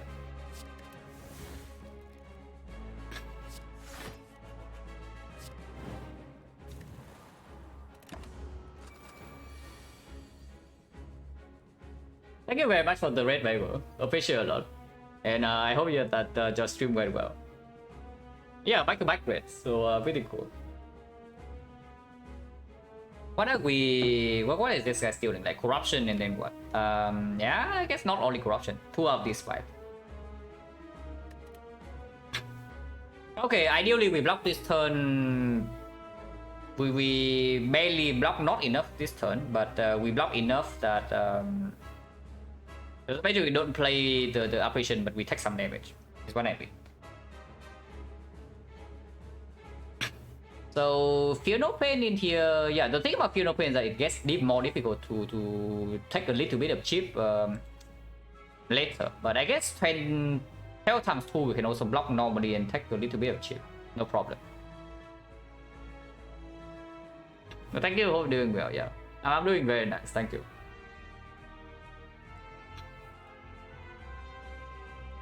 I mean, I can also take 16 to my face. That might not even be that bad. Like, we heal so much. Getting Blood for Blood down to 0 immediately is or to 1 is like very good because we still have double headbutt in the deck. So I can even see something like just doing defense. Just doing defense and take 11. I think that's pretty good. Like, why don't I do that? That's actually good. Let's do that. The only problem with that is that we don't really empty our hand, yeah? But we can still play Shockwave. So something like defense, Shockwave, maybe even Inferno Blade.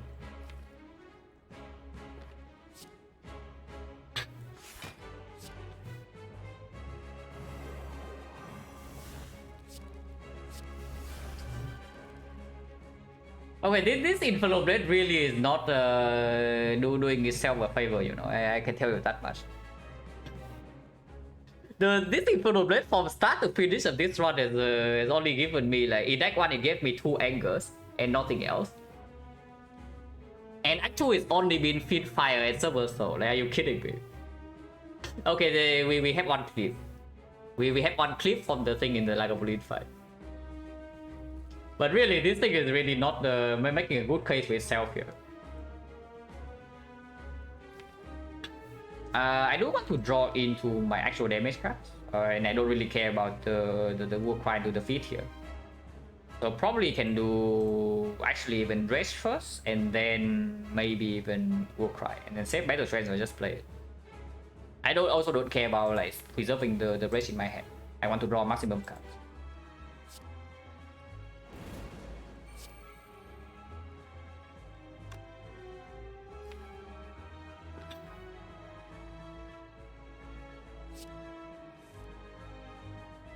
Okay, corruption cannot be stolen, which is very good. It can still, if it's still Speed accident, if it's still Fiend Fire a little bit weird, if it's still Fiend Fire and Feed, it's good. If it's still Impervious, it's also good because corruption is already here. We can control when we get Impervious back. Put Impervious on top is okay, and then we don't play Battle Trance then.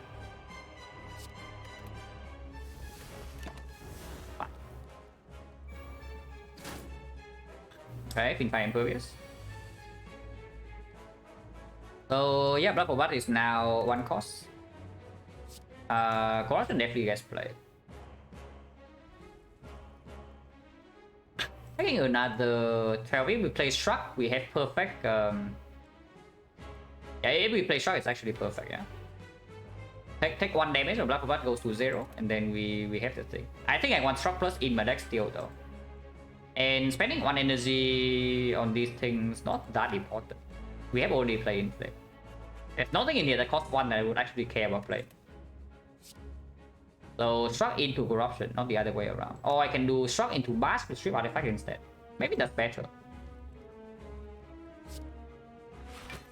Yeah, maybe it is better like this way. Because eventually we still need Vulnerable on this thing. Yeah, sure. And just play Battle Trance. It's still +1 card, even if I don't draw any next turn.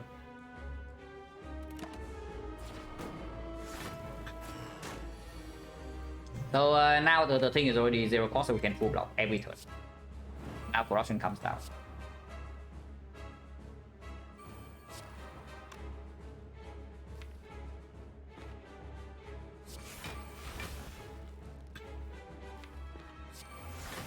Can be used. Impervious is still here, pin 5 is still here.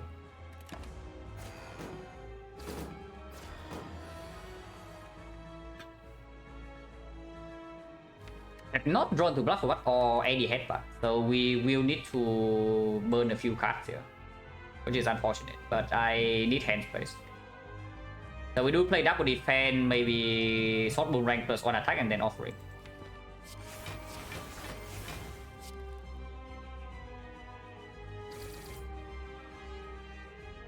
Next turn is the hyper beam, doesn't matter, we have apparition.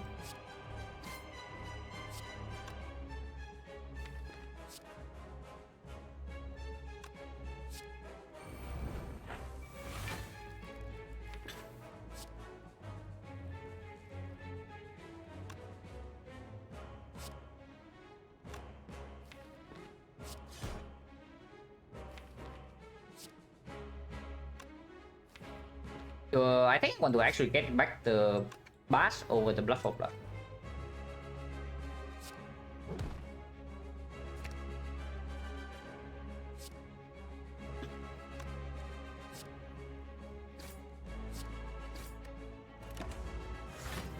Should be fine, we can still block 3 attacks. Pretty easy.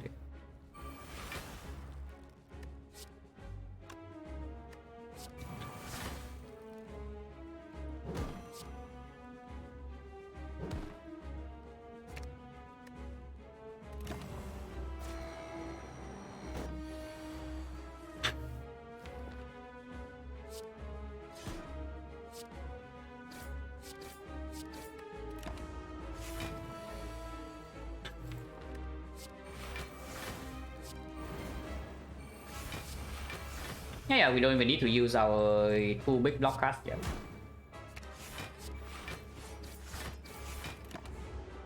That should be easy. We can block this thing for a very long time. And it is almost dead.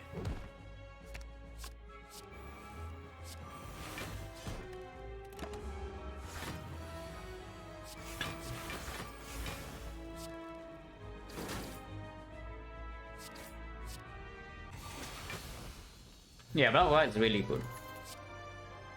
Well, we want to decost block for what? Here's our friend. There's also, of course, Reaper, Magic Flower, Vasra, Inflame, and Flex. So this thing again heals for an insane amount. Oh, we can take Demon Form, but yeah, probably not. Like the draw portion of the brutality is completely worthless, yeah? It is just here to decost the blood for blood. And honestly, Reaper is doing the same job of decosting blood for blood, if anything. I don't even know. Reaper cannot be bad, right, in this spot. Yeah, really, Reaper cannot be bad in this spot. We have Strength, we have Pyramid, we have Magic Flower. Yeah, cannot be that. 5 potion not as strong as this, so we keep this. Okay, here's some garbage. Yeah, I take a short break.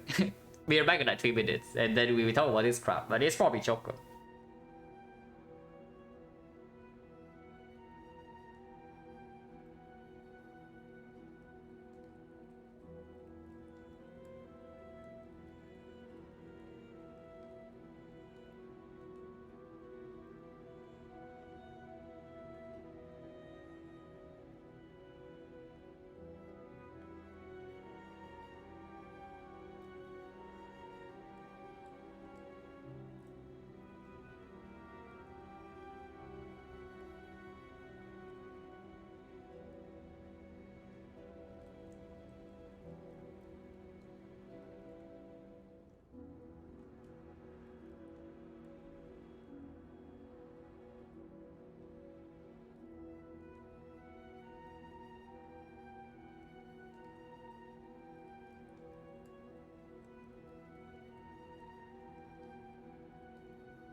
Black blood over skip? No, it's always cube over black blood, if anything. Like, we never need the healing for this. I mean, sure, it gets boosted by magic flower, so it's actually plus 9 per fight. But you can already see how much we're actually healing. We already heal 9 per fight with this. We heal plus 4 with the feet, so that's 13. Now that we have Reaper. Reaper base damage is 4, with this is 5, with this is 8. And with this is potentially 12. And 12 with vulnerable is 18. 18 with this is 27. So we can heal 40 HP per fight even before boss fights, and then when we enter boss fight we heal 37 when we enter the fight. And yeah, overhealing doesn't actually give you anything. So before we click this thing is literally skip. I mean, okay, not literally, but it's basically skip. On the other hand, this thing is worthless for most fights, but yeah, in the hard fight and in the hard fight alone it plays. And I don't know, maybe that's good enough. So right now, Choker versus Cube, we need to only consider a few things. First of all is that how dangerous is the hard fight at the moment? Because Choker makes our hard fight slightly weaker potentially, and the Cube makes the hard fight much better for us. I mean, that's not even true. It also depends on when we draw Corruption. If we bottom deck Corruption, the Choker is also way better than the Cube. And we don't actually have any self-harm at the moment. So the only self-harm we have is draw 5. So draw 5 change to draw 6 with Pyramid, we can already not empty our hand. When we enter the heart, at the moment I do think we are lacking damage. But yeah, any spot weakness comes upgraded.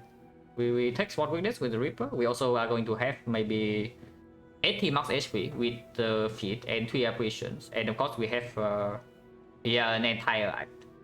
More relics, more upgraded cards with Toxic Egg. The shop, we have a lot of gold. So by the time we actually get to the heart, we should be like way stronger. And honestly, that alone tells me I should just click this Choker and be done with it.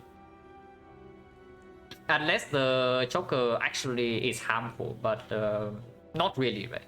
I mean, we can be choked for sure. Like, this thing right here has 2 cards. Rage also needs to combo with something else. Flex also needs to combo with something else. After we play Corruption, like playing some Struct also get us choked. The offering turn, Apparition offering turn, that's already 2 cards, and then we have 6 energy on 4 more cards. We get choked. But yeah, does it actually matter? Probably not, because it does provide value. But basically, it makes our best turns worse, but yeah, our best turns are already good enough. Let's click this. Time Eater? At the moment, yeah, probably no problem if we... But basically, any fight that's not the heart is probably not a problem if we don't care about feeding. Yeah, we play Feed Fire, like whatever crap there is dead. Do we need to worry about Weaken 1? Not really, right? Yeah, not really. I mean, at the moment, maybe we should be a little bit afraid because our damage is not that high. But if we see 1 spot weakness, it's already completely fine to just slam Corruption. And if we don't have the... If we don't see more damage, then we can also just not play Corruption and we just exhaust our Burning Tide and we have upgraded blocks. We do play Funeral Pit, but yeah, that's like very far away. For now, free passing, I definitely want Max Elite, so we have 3. 3 Elites and a late shop, excellent. There's no early shop, we don't need to. We have nothing that actually speaks for question marks. Of course, there's like the rare relic events are still good, yeah, but we have Feed and the Toxic Egg, which definitely speaks for fights. And nothing that actually speaks for question mark. And do we need to high roll rare relics, or do we need to high roll like Sensory Stone or whatever? Madness Plus, but Madness Plus with the Choker is already way worse than usual. And we don't have that much draw anyway, so I don't even know. Even with Pyramid, it's probably it's not good. And falling here, it always asks for one of the good powers, so we cannot give away the power. Skill, we can ask for yeah, some premium stuff. And attack, if it asks for Fiend Fire, we are very sad. Or if it asks for Blood with Bloodthirst, it's terrible. So falling can be problematic. So I don't even want to go to a single question mark in this arc if I can. But we are forced to go into at least one. One is fine. Surely we don't get screwed over by one question mark. What's the difference between this and this? Like 3, maybe 2 fights. So it's just 4 fight on question mark into elite, into fire, into elite. Identical, and then we convert to the same part. So here and here, exactly the same. This part has the option to go 2 question mark. We also have the option to go 2 question mark here, but we will not do that. It doesn't matter where we start. We start here, doesn't matter. Then we always convert into this part. I guess starting here is slightly better. In case we get like completely owned by this node for like whatever reason, I don't know, and then we can go here and dress before the edit. Well, I sure hope it doesn't happen because we heal like crazy every fight with the pyramid. There we start here. Man, dual wheel plus will be good here. The dual wheel plus we skip in act 1. Yeah, now we have dual wheel Reaper, we have dual wheel Feet. Dual wheel would be sick. Boomerang in this fight pretty bad, right? Taking 1 is good.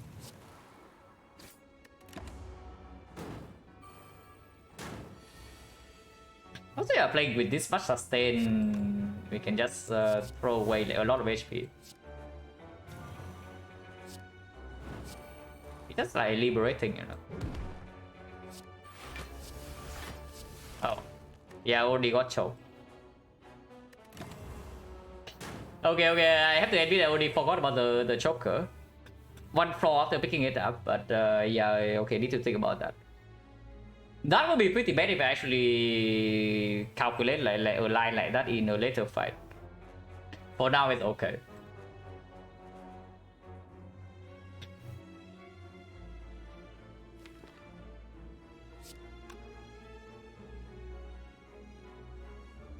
I want to blood for blood this thing was that's where I'm feeding.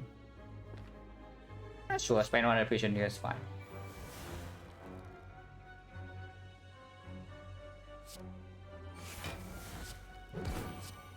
Wait, it dies. Wait, why is this so weak? Okay, whatever. We can Reaper instead.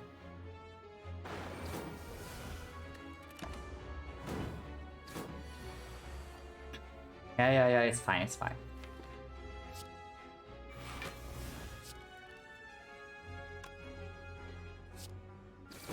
If he already kills that, so we just need to draw into it.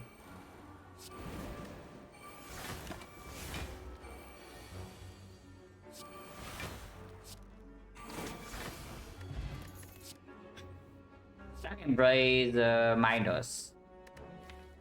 Yeah, getting choked. I don't even know, like, is that even good? We do have 1 upgrade. There's also like entrench for the barricade we skip.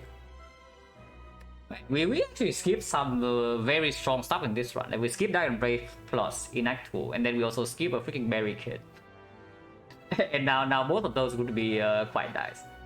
Diamond Brave minus, I'm not so sure though. We are going to upgrade like Feel No Pain. It's probably still okay. Like we have 4 energy now, so it's not that bad, even unupgraded. And we'll try if he gets worse with the choker, and Trench right now also doesn't play that much. We have no body slam, no barricade, no calipers. Also, it's 9 gold. I cannot resist 9 gold. It's impossible. Sweep is most likely better than block by this point, just because it makes our turn 1 better. Like the anchor is not enough to block if we are facing some nasty stuff turn 1 anymore. Energy is still good.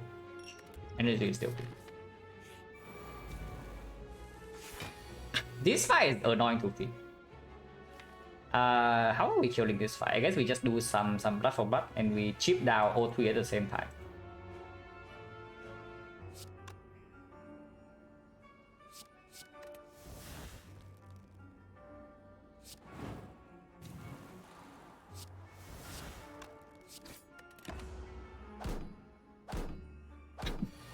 And Panda, thank you very much for the Prime and the 1 year. Appreciate a lot. Actual flies. Only 1 year. 18 is bad, so we probably just defend intentionally take 5 to decrease the blood for blood.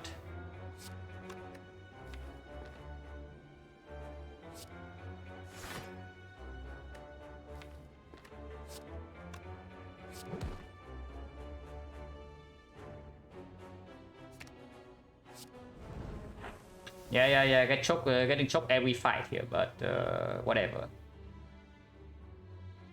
Actually getting choked every fight.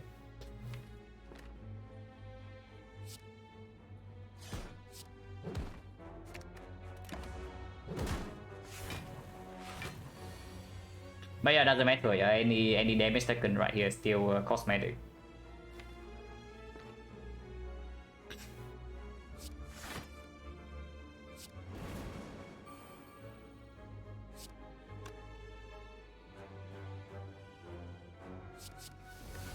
Okay, second buff is actually very good.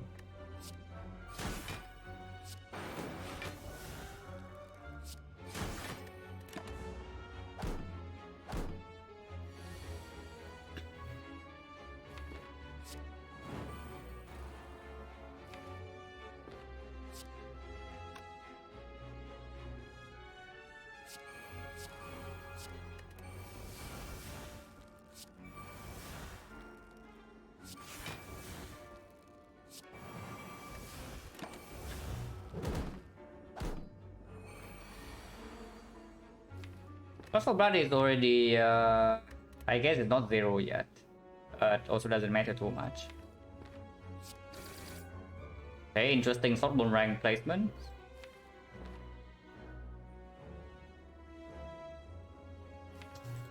Cannot actually do this now because of Dark Embrace.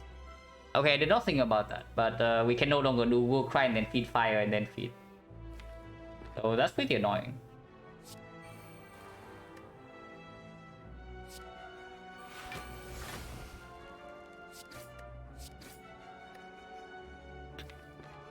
But whatever. yeah, chop every turn.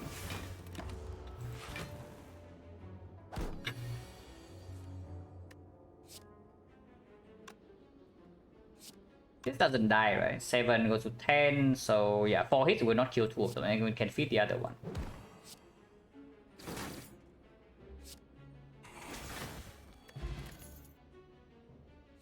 Uppercut intimidate. Not amazing. They are not shockwaves for sure. We can upgrade 1 card and another card in Act 4. So I do think I want to upgrade Feel No Pain. I don't know whether I want to upgrade this Dark Embrace or not. So it is possible to just take this uppercut into upgrading it. But I don't even know what for, like do Deca or what.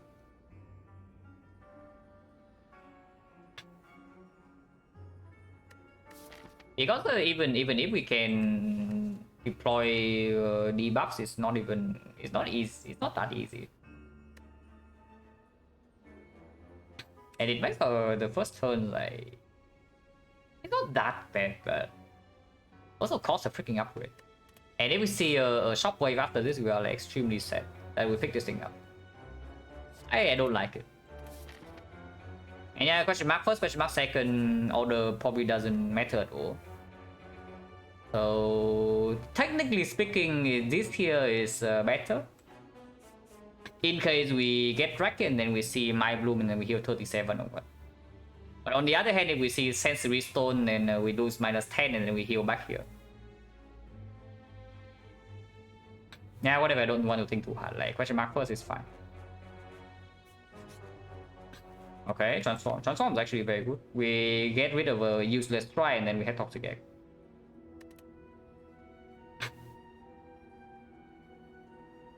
Oh, are you telling me it's time for the Infernal Blade to go?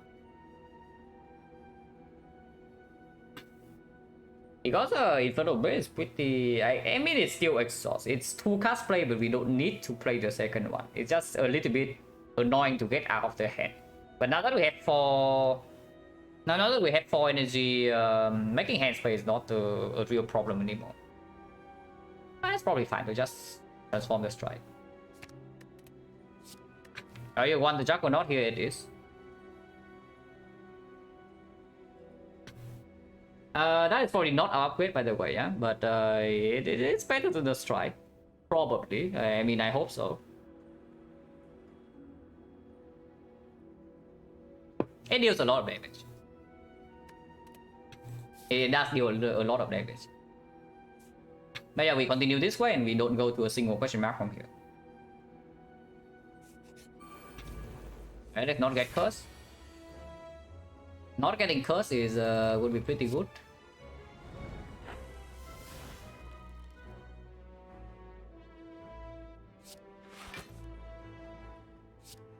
That is not how we don't get cursed, by the way, yeah. So do I take the debuff or what? Curse is 9 gold though. Okay. Now you got me. Now you got my attention. Probably we can bash. We can probably bash. Whether I flex before bashing or not is a different story. But even if I bash, flexing to bash into sword boomerang and it's doing 38, we take 17. It's still cosmetic damage because we have Reaper Magic Flower. But probably flex is also better next turn when we do boomerang. Yeah, take 1. Yeah. Take 1 is perfect.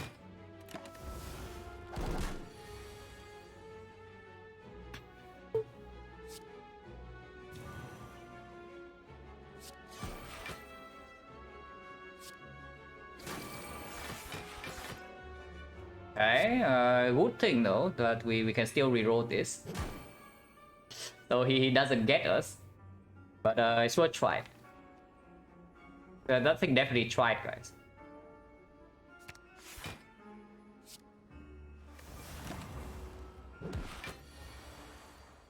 Okay, if it is here though, we can just kill.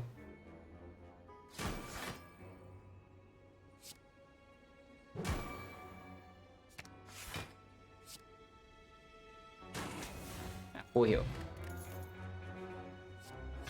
Taken blood for blood. Now that we have the Juggernaut already, it gets a little bit weird.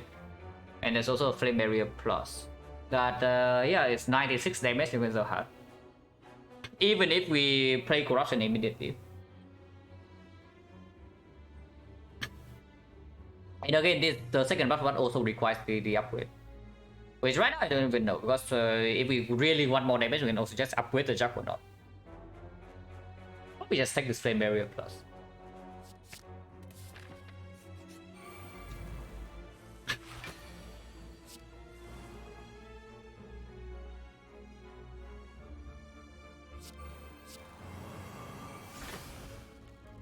Take 3 is fine. Yeah, it's fine.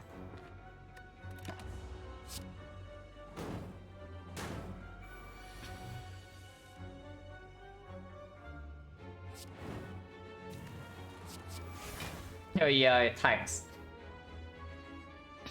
So really, maybe this Infernal Blade actually goes over the strike. Like it just lets me down like time again, you know. Like normally it's actually decent, but in this run it has been extremely cringe.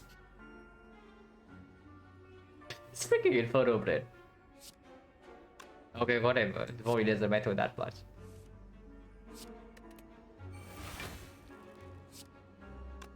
$19, yeah, I'll kill this.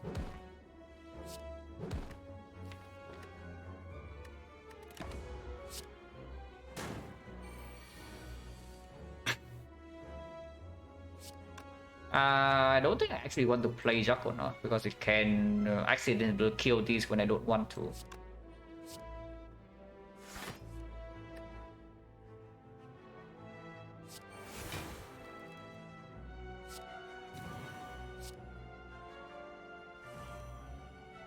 Okay, that's actually good.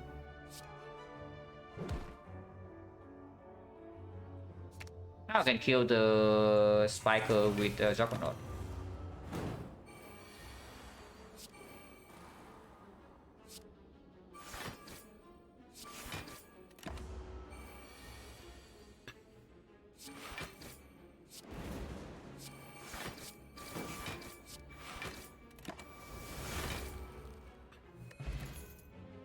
Druid plus, yeah, not amazing. Not terrible, not amazing. It is a secondary targeted exhaust to get rid of like maybe wound or burn or whatever, but it's not that. Probably pretty good in the Awakened one if we cannot play powers. It's okay, it's not that bad. We have 17 max HP, so it's not that easy for us to die even if we break like one turn. And then we heal like crazy. So it actually helps in a very long fight that we might struggle in, then it's probably just positive. It's okay. Yeah, so we take 2 elites.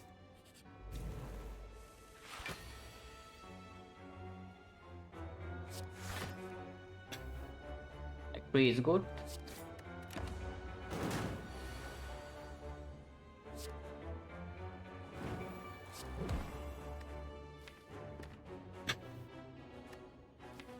I want to, yeah.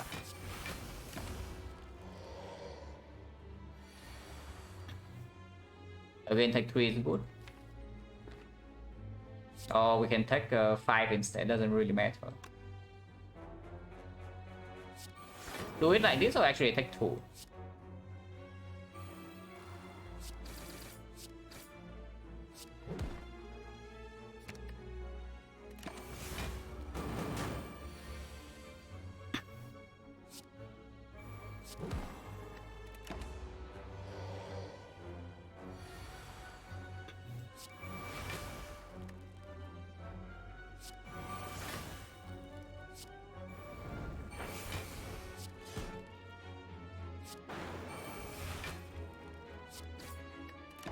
Yeah, once again we get a super choke, but what can you do?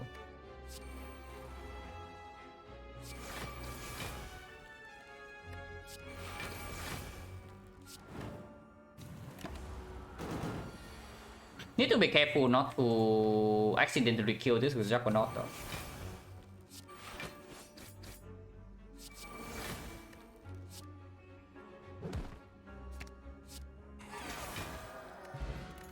Pocket Watch would be very nice if we don't have the pyramid, but right now useless.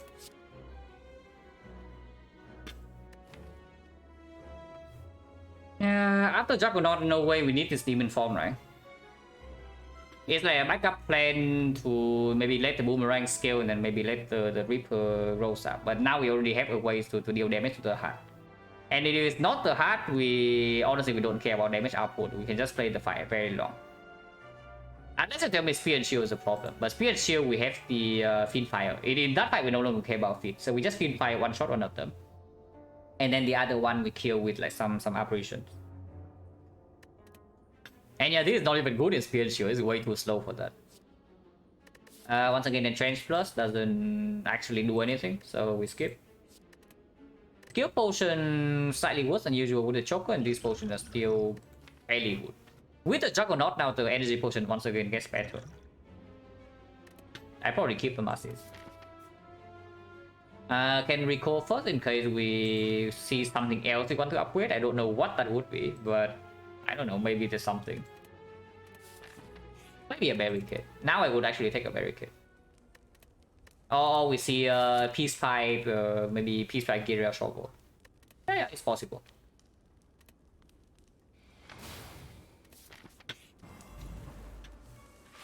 This fight with Choker can be a little bit weird. Did I say Pocket Watch is useless? Yeah, I actually didn't mean that, guys.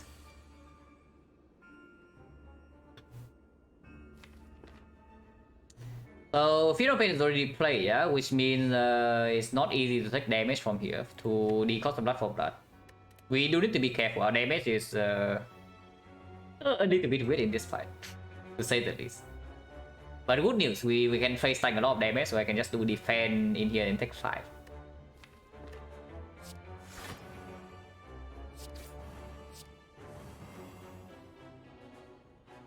I can play Warcry and take 2 instead.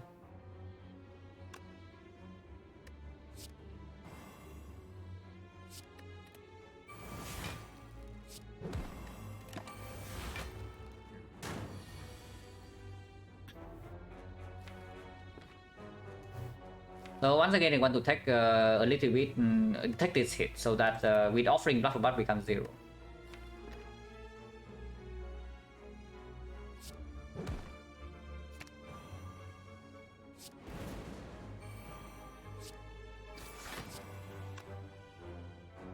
Actually, no, it doesn't work. It doesn't work. If I play offering and then play the bash, it's full block.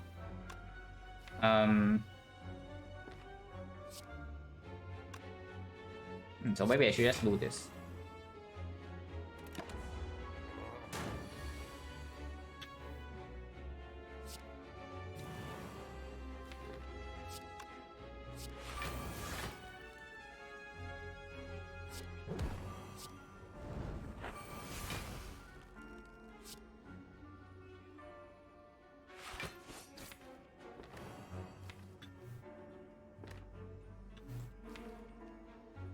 Bottom decking these things are a little bit scary, but we have 3 operation unused still.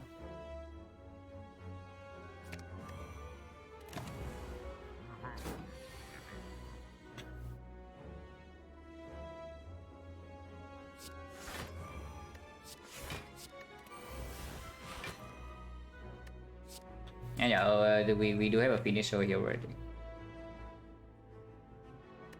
And yeah, once again, damage mostly cosmetic. Mostly.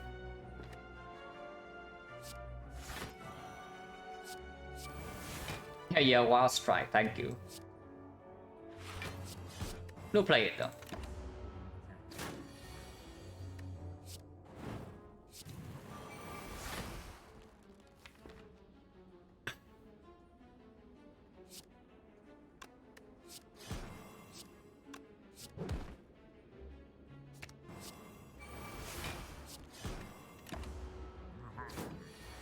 Pick Juggernaut, I transform into it. But I would maybe pick it normally.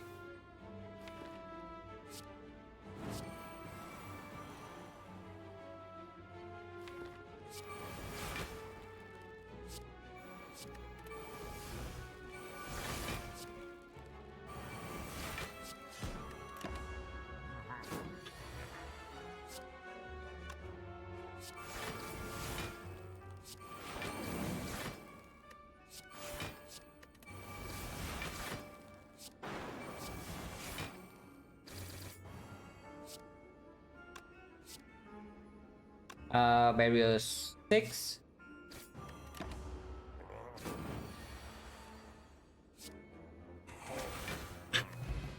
Oh, that's very good.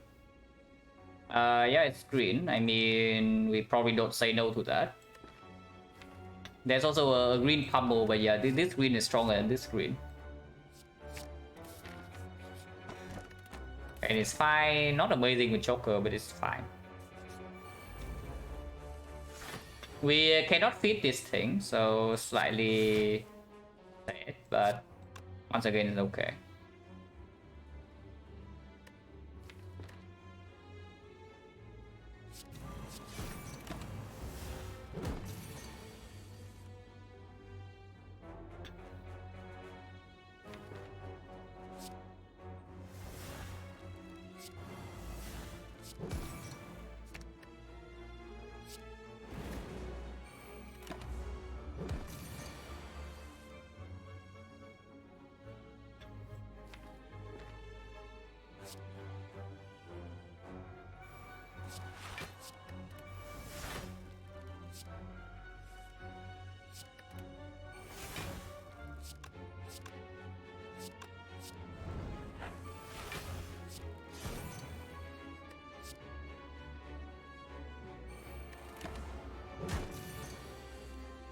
Yeah, once again, every damage is cosmetic, so we don't really care.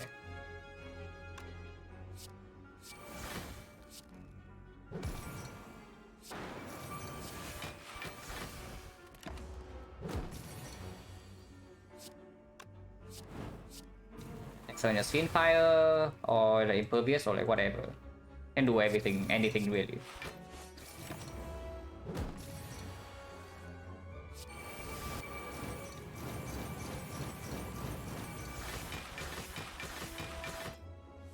Cannot feed.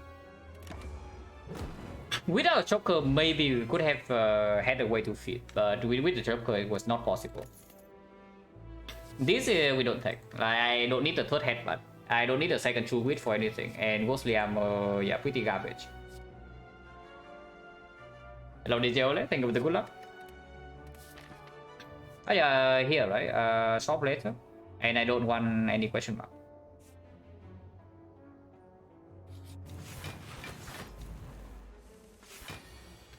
Mr. Stream, yeah, good to be back. Once again, taking a little bit of damage. Yeah. Guess we can do something like flex red, try take 9 damage. Yeah, once again. Man, playing a run like this just feels like cheating, you know? Like you take all the damage in the world, you don't really care. You take like 20 your phase or whatever, we heal back 20. We take 40 your phase or whatever, we heal back 40. And then we also have pyramid operation. It just feels weird, like that you calculate the lines and you see, oh yeah, I take 10 damage. Yeah, okay, cool, good line. Doesn't happen very often, but maybe it does happen pretty often for the Ironclad. And next just ever, yeah, it will be whatever after a few floors. I know, no kidding. After a few floors, it might actually be tech 76, whatever.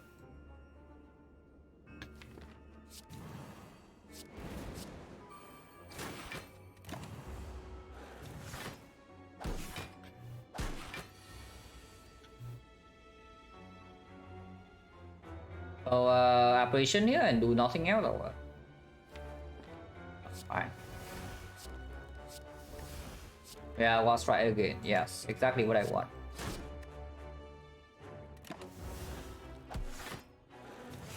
Before, after, it's after.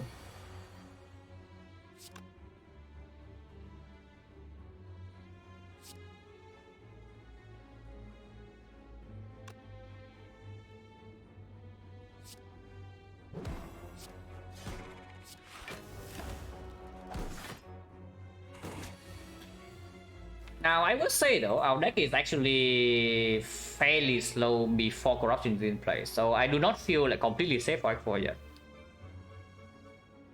To actually feel safe, I probably need a Gambler's Pool. Because you also see that the fight advance pretty slowly if we bottom deck the this thing, or we cannot get the block of down to 0, or we bottom deck the headbutt or the shockwave. Like we bottom deck either our damage or the corruption, we are actually quite slow. I mean, we can block a lot, but blocking that doesn't actually win the game if we only block and nothing else.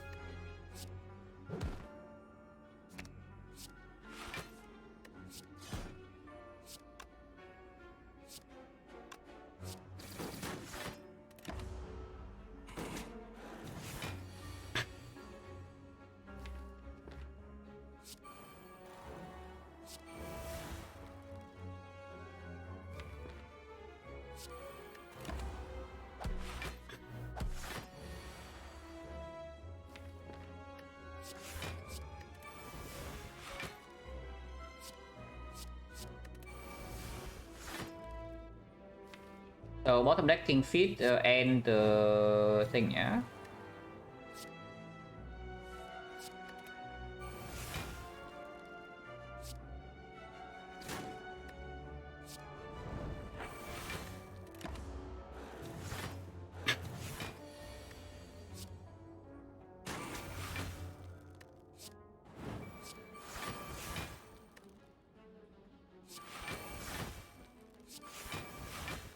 Okay, Reaper's here, so next time we just do that.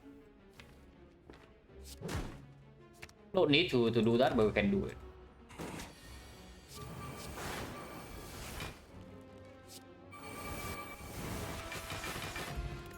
Elixir is actually very good. Yeah, Elixir is actually very good. And we have Potion Battle and Keep, and yeah, of course we take the Shockwave. Yeah, any healers? Any healers with the magic flower? But then here's an Exhume. Exhume with the apparitions, with the Reaper. with the offering, with the fiend fire. I mean, yeah, we take this. And yeah, cheap damage relics and the brimstone. Honestly, brimstone is not even terrible here, but it's probably not very good. After the exhume, I don't actually know though. I think I want to remove. Here's the body slam. We still want that. Now I'm not so sure whether we want body slam or not, because Juggernaut is already here, and we cannot get a massive turn with corruption, Field of Pain, Dark Embrace anyway with the choker. So the body slam is like 1 energy deal 60 70. We upgrade that to 0 energy is better.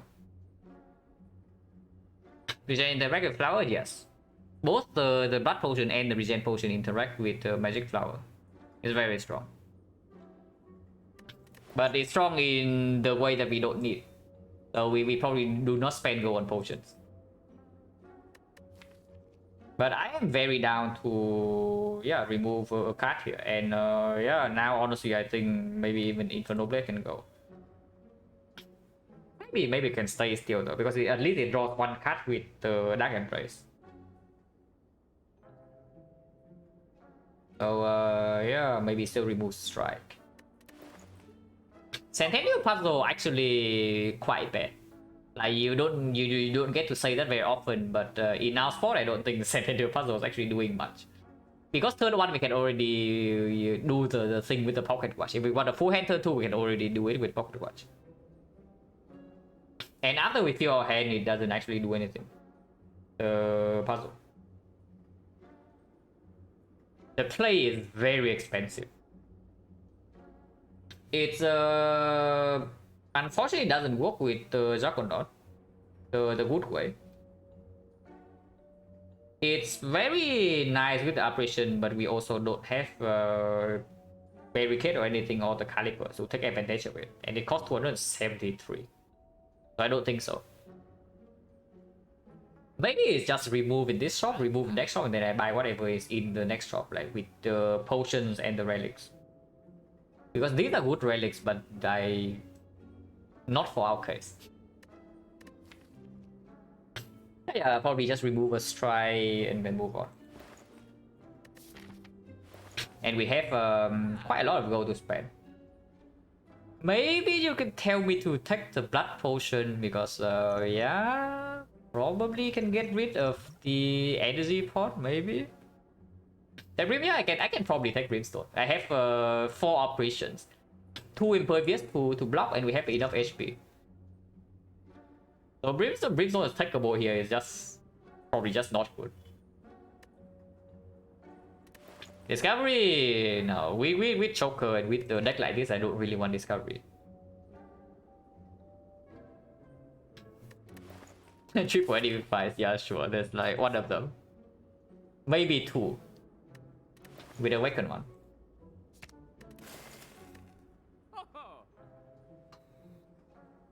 So do I want this blood potion or not? Blood potion heals 30%. So it's actually healed like 20 something just for the hard fight. Because when we enter the hard fight, we most likely just have full HP. So essentially we are boosting our HP from like maybe 90 to 100 and then 20 with 1 potion slot. That's pretty good. But is it true that the other potions are like expendables? Drop potion basically is for turn 1 Spear Shield. Maybe it can be for the heart. Energy potion, good if we never upgrade the Dark Embrace. Maybe we do. We get 2 upgrades, so we can upgrade Dark Embrace and then we still upgrade the Juggernaut in Act 4. Field of Pain no longer needs to be upgraded now that we have the Exhume for the thing. Like before I upgrade Field of Pain, I upgrade Juggernaut. It's just better. And between Field of Pain, Dark Embrace, and this spot is probably still Dark Embrace. And then when does the energy potion actually play? Because after corruption, we are never lacking energy. We are always choked. Before corruption, I guess it can play a little bit. but not not to set up. It's basically only for output. Like it allows us to do something like the blood for blood into headbutt into struck into blood for blood again or something. That doesn't actually kill spear and shield or anything though, so it's not that strong. How much gold do we have in Act 4? Plus 45. So maybe plus 1 card with the fish. So plus 49, yeah? 289. 289, 339 with the remove. We can buy a rare relic. What rare relic would I like to buy an Act 4? Well, not Dead Branch. We have Pyramid, even with corruption. Lizard Tail, yeah, I mean, it's like better than the Blood Potion by quite a lot, but like whatever. Gambling Chip. Okay, Gambling Chip is very good. Incense Burner, yeah, still exceptional, even if we buy it from the Act 4 shop. Yeah, they are somehow. They are somehow. If I do not buy the Blood Potion here.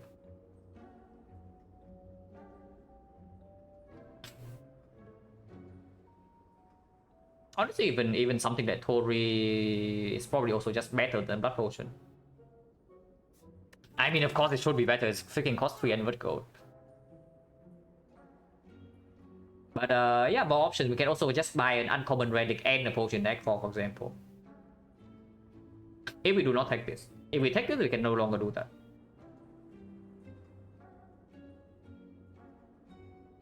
So yeah, probably not. Probably not. Just leave. There's nothing else in here, right?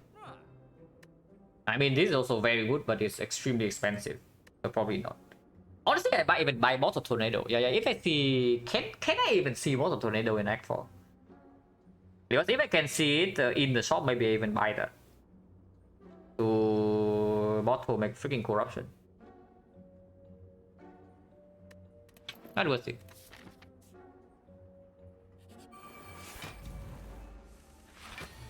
Okay, we can exhume feed. Yeah, so in any fight where we don't need to exhume the apparition, we get more max HP.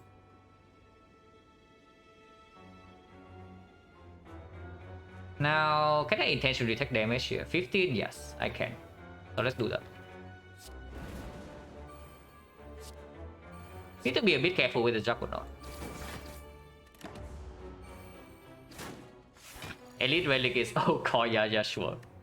It can also be the Courier, you know. If it's the Courier, I would be happy.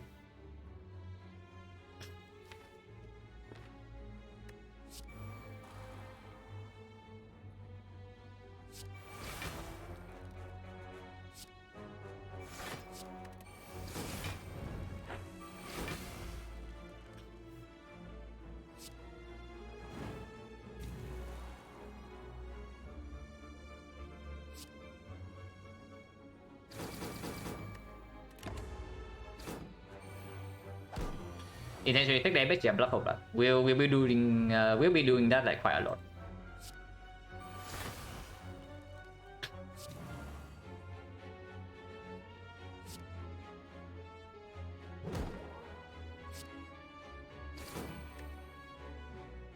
Cannot take damage this turn because of the Ascender spell.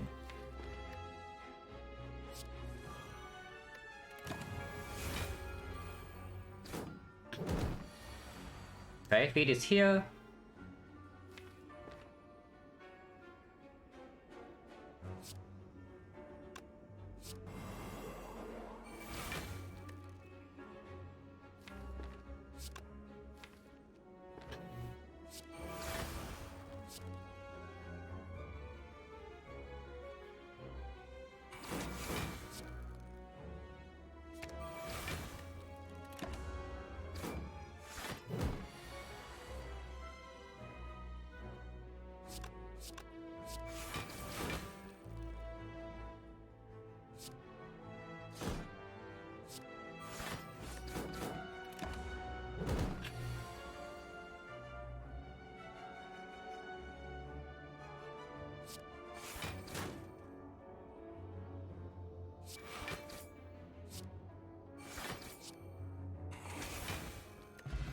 Duplication potion is very good.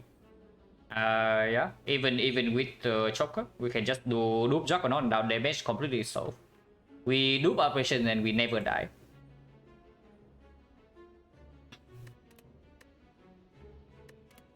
Yeah, uncommon common attacks for 47, the classic, so we skip. Why we have Colossus? What do you mean? Like this? Or what do you mean by Colossus? If you're asking about Juggernaut, we transform into it, but I would pick it normally. Even if I see this in the card report, I would have picked it. It's just good in our deck. Also, it's Italian, okay. But yeah, this deck is the very unusual one because you have an insane amount of mitigation and sustain, but the actual damage is actually not that high.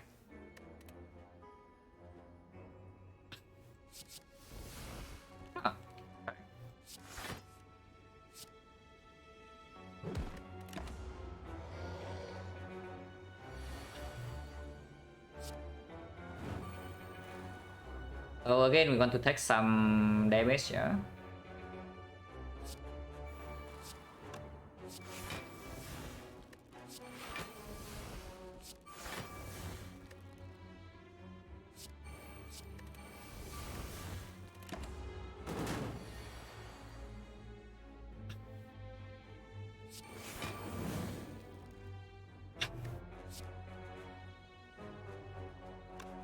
Don't need to play the Juggernaut here.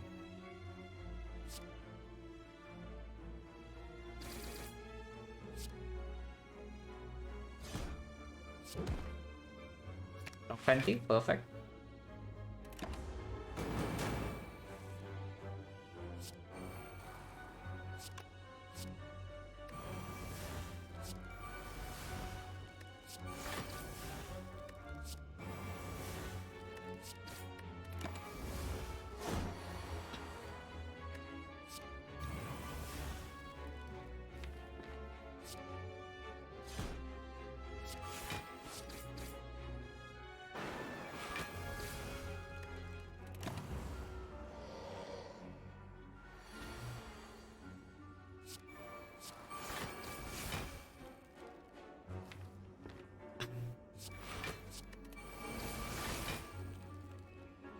So, next turn, how do we cleanly kill? Just headbutt the strike.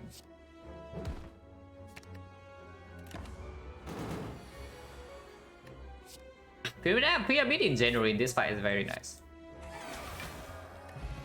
He says, fine, weak pause doesn't matter. Do we want another shock plus?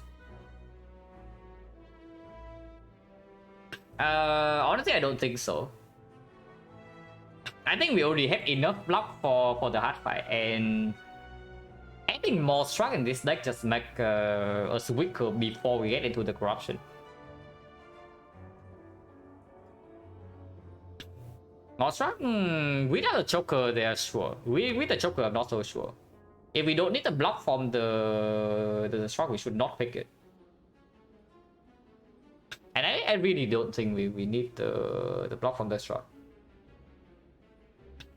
But I mean, it's struck plus, even if we delay by one turn, how bad is it? Because it's still freaking 11 block per card. But yeah, the problem with this is that we also don't really have any other manual exhaust besides the thing. We have one True Grit, and we have one Burning Pack, and then otherwise we can only exhaust with the Corruption. So you can also see, like, whenever we bottleneck with Corruption, we're actually quite slow. That's actually a pretty scary spot. Especially when we enter a fight like Spear and Shield or the Heart, where Struck is not blocking enough, and we need to draw into either Apparitions or Impervious. Or at the very least, Shockwave. And we also don't really have infinite energy even. So like before before the Corruption, we don't have enough energy to sustain the Struck. One more, and after the Corruption we get choked, so it's not even that good. But okay, convincing argument, 9 gold. How convincing is that? Because right now we don't pick this card, we go into Icon with removal, so it's still 236. 336, we can buy rare relic 70% of the time. If we pick the card, we can buy maybe 90%. I mean, it doesn't hurt. Yeah, it doesn't hurt. 9 gold. Okay, maybe 9 gold is pretty convincing. Yeah, we also have a freaking elixir. Like we cannot get a hand clock. Cannot get hand clock. It cannot be that bad. It cannot be that bad. Probably upgrade maybe Juggernaut before Dark Embrace. Probably Juggernaut before Dark Embrace. Doesn't really matter. We heal to pull anyway. But I do think the Juggernaut is better in this fight.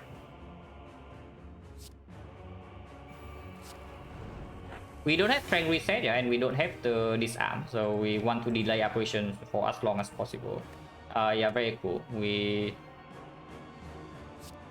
take 1, I guess. I don't want to headbutt anything. Unfortunately, we draw this together, so this Shin Pi is never getting played.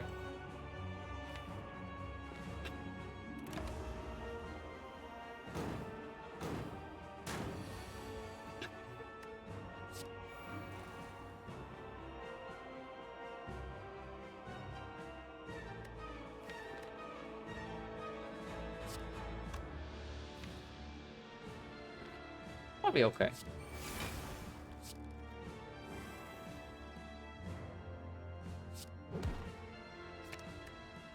Don't know how good that is, but it's probably okay.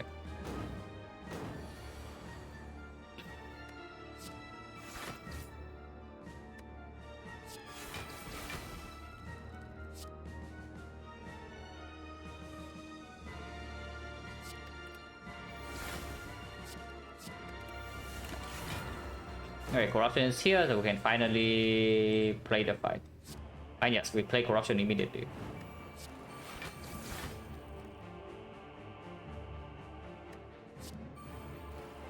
Also, we don't need to rush with the operation yet.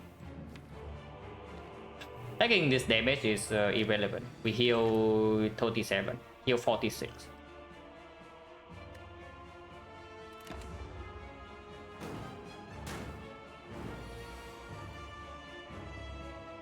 Yeah, bottom decking Bash and Shockwave is definitely a little bit annoying. Body Slam's good. Body Slam's good. We will get choked this turn, yeah? 2 more cards.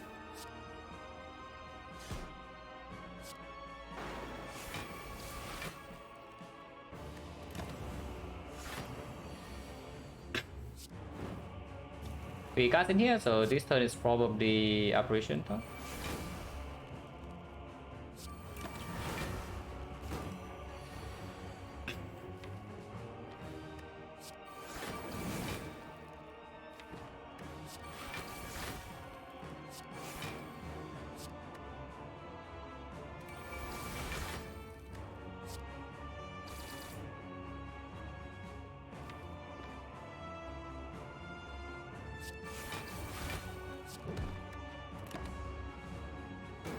Maybe we can beat this turn.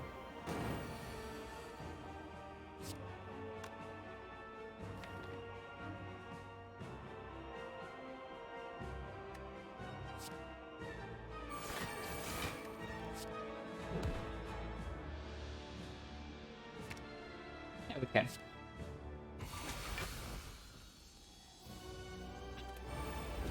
Not even a weakened one, so it should be fairly trivial.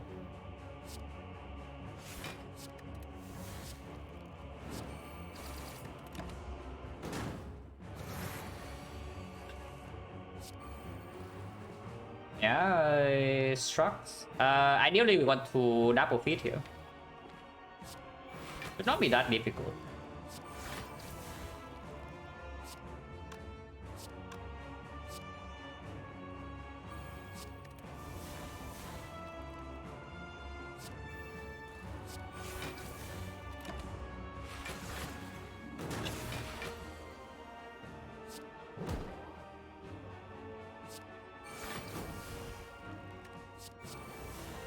Okay, body slam again, that's good.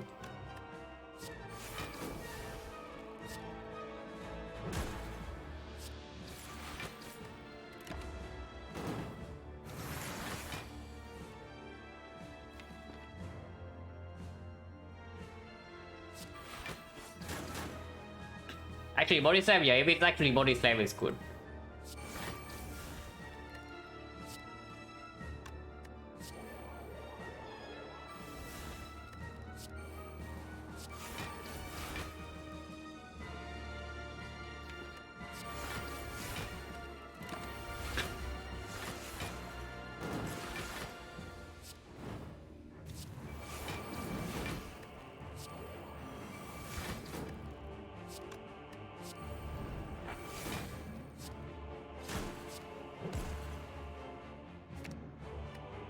Hey, cosmetic damage.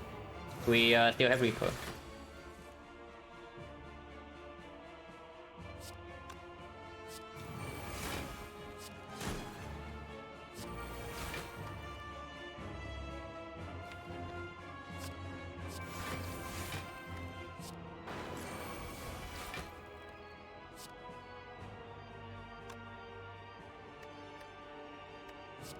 This cannot actually didn't re-kill, right? Yeah, 25 and then more 7, so next time we can feed this.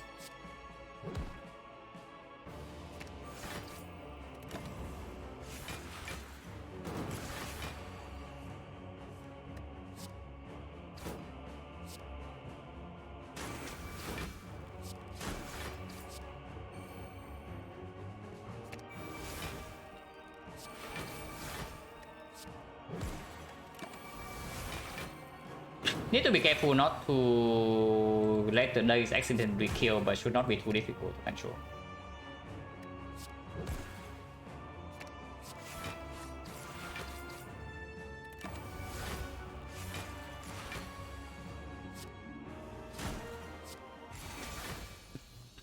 Yeah, easy.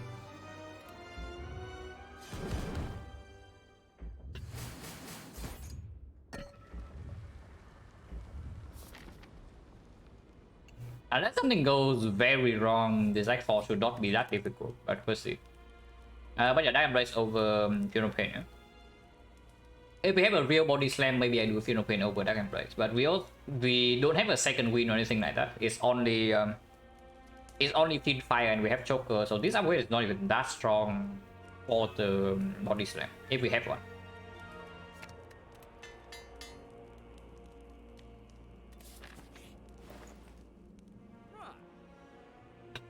Well, we save gold for not very good things. I can say that much.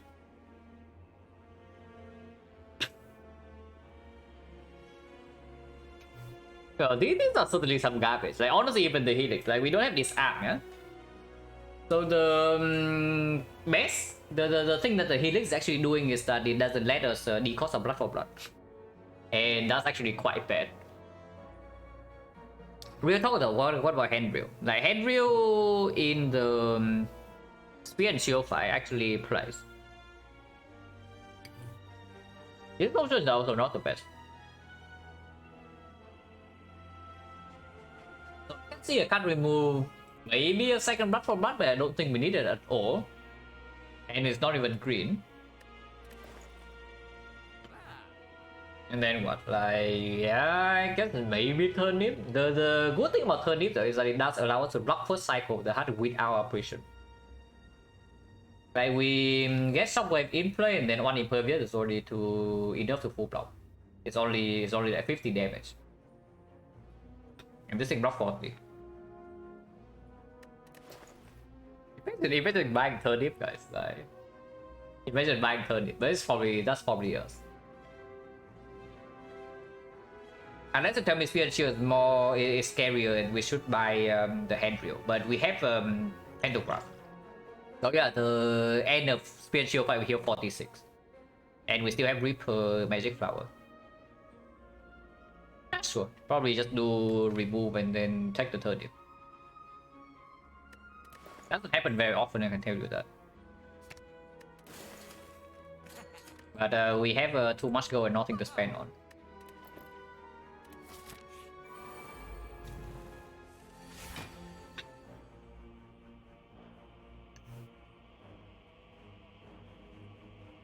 This is a weird hand. So do I want to decost my blood for blood? Or I mean I'm actually taking pocket watch, but I'm just wondering whether I should play Disrupt Plus or not. Because I can also do like Inflame Strike, take 2 damage intentionally. Taking damage in this fight is not that difficult though. And this is also -1 draw, yeah? Instead I can just do like Inflame Strike Defense for example, and we keep Struck Plus Impervious, maybe block next turn. And we draw full hand with Pocket Watch.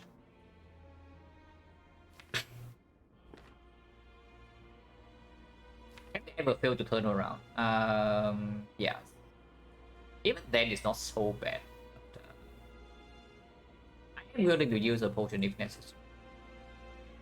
But I'm thinking of maybe even do something like Inflame Strike this to turn around and then play defense. So that I take 3 damage and decost the blood for blood.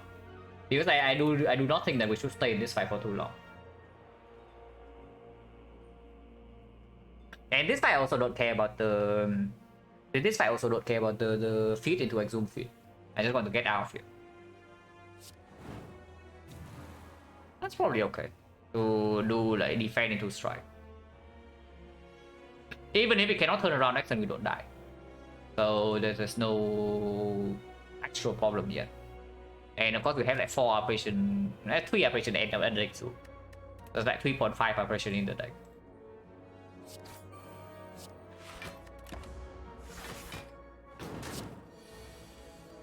Yeah, operation is here, and Fin 5 is also here.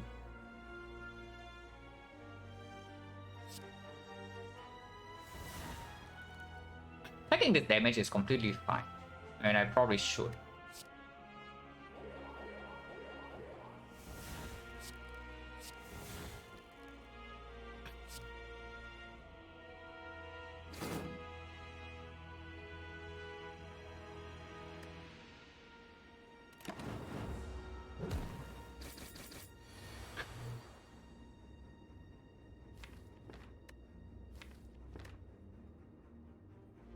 Should block this with Impervious though, not the apparition.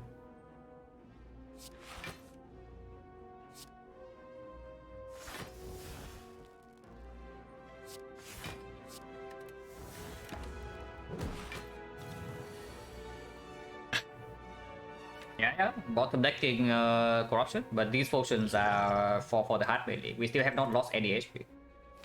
But there's only 1 apparition in the deck. We have not dealt real damage yet, which is definitely concerning.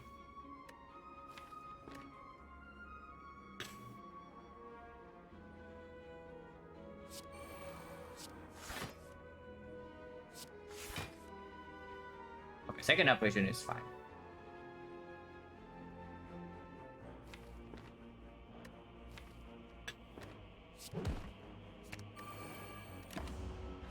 We draw 2 bursts and nothing else. But it's still okay.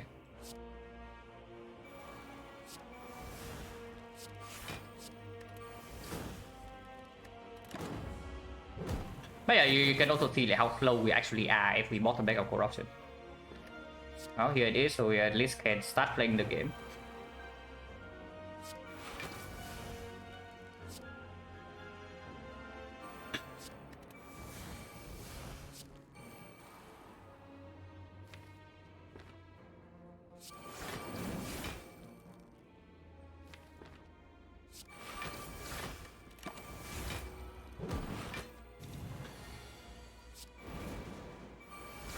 Maybe we do get to exhume the feed.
Yeah, we can exhume the field.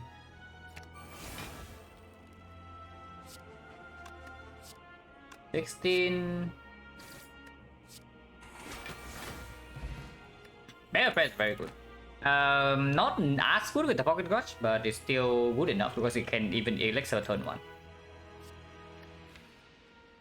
The second buff what really wants to get in our deck, but you can also see that after Juggernaut and whatnot is down, and Blood for Blood is 0, and Corruption is down, we don't really have a damage problem.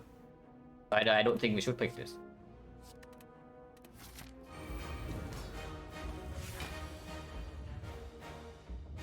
Okay, that Red Top is very good because that means Elixir actually draws now.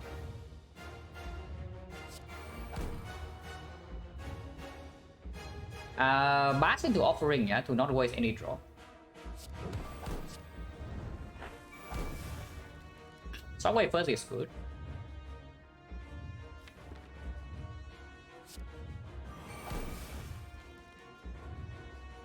I can see Elixir for 1, 2, 3, 4, 5, 6, 7 here.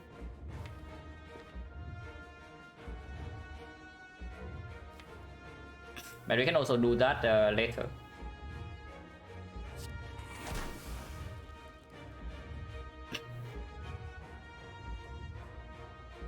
Take a play rage and take a hit or what?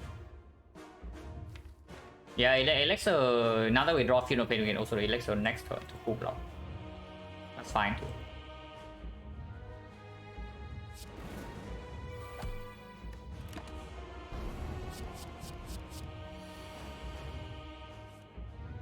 Yeah, definitely do not need this operation. And Blood for Blood is now 0 cost. I do not duplicate the Funeral Pain, right? I duplicate the Juggernaut.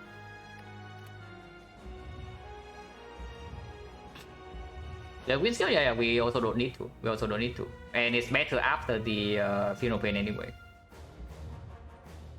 But I've been really thinking whether I should dupe the Funeral Pain or not.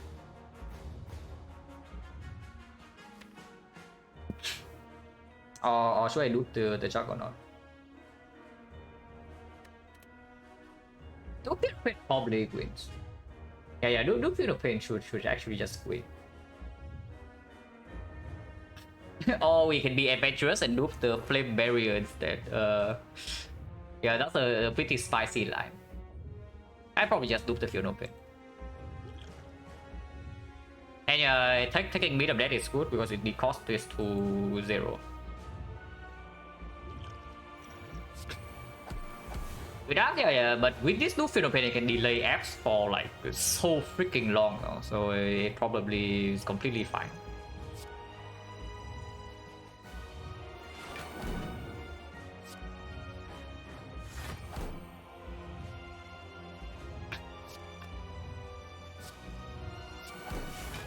Oh, drop it, infinite.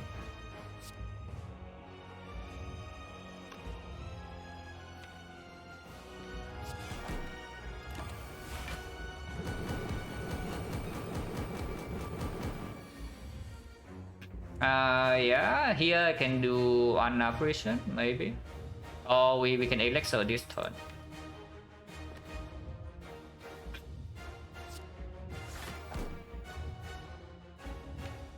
I can wait until the burn to Elixir, but I really want to draw into my Corruption, like... Yeah, now.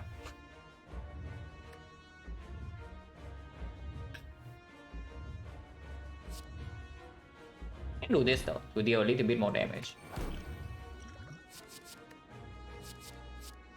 Yeah, this structure, like whatever.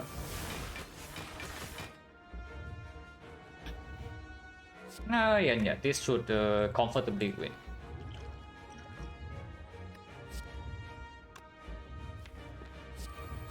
Don't even need to play Corruption yet.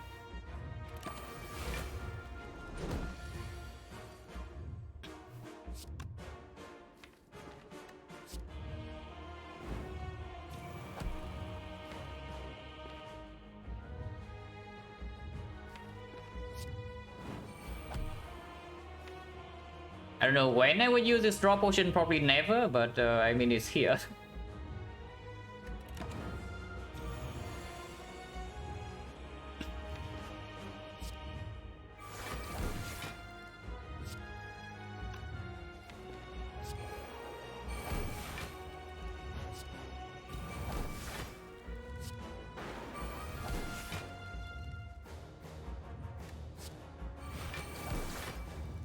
Exhume on Shockwave is like pretty nice for weakness, but yeah, doing it on the operation is also just better, right?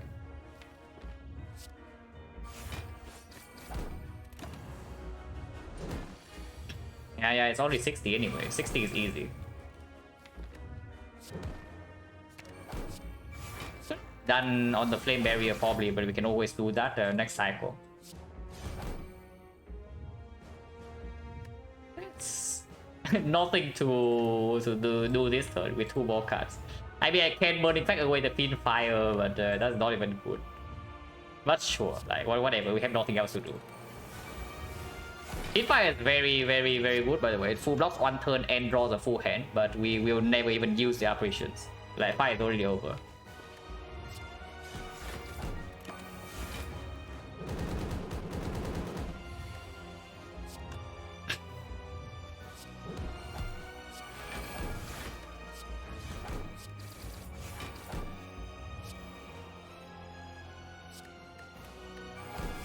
I mean, maybe we use 1 operation. Or will we?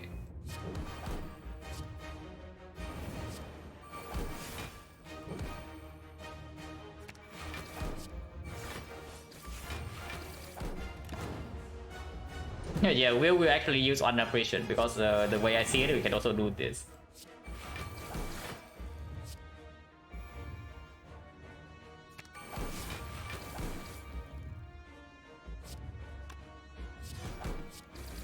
Okay, apparently we don't use a single operation in this fight. And we are full HP, and we don't even use our draw potion. Yeah, okay, cool. Yeah, third MVP, absolutely. Look at this. Look at this champion going in. Like, fail prevented 2. Absolutely insane. But yeah, this one we already knew it gets to Act 4. It is kind of broken. As long as we have one thing to make sure that we get our corruption in time in the hard fight. It is not even close. Oh, 22 and 3. Hit up, yeah, hit up, pyramid, and a bunch of other stuff. Like we have an insane sustain. Like you can probably remove maybe 3 or 4 things, good things from this run, and we're still comfortably winning in Act 4. And yet it is still a little bit weird early Act 2. So Act 2 is just like so freaking dangerous.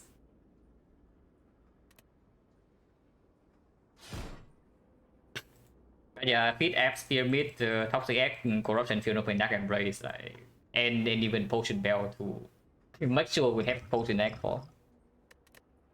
Not even close.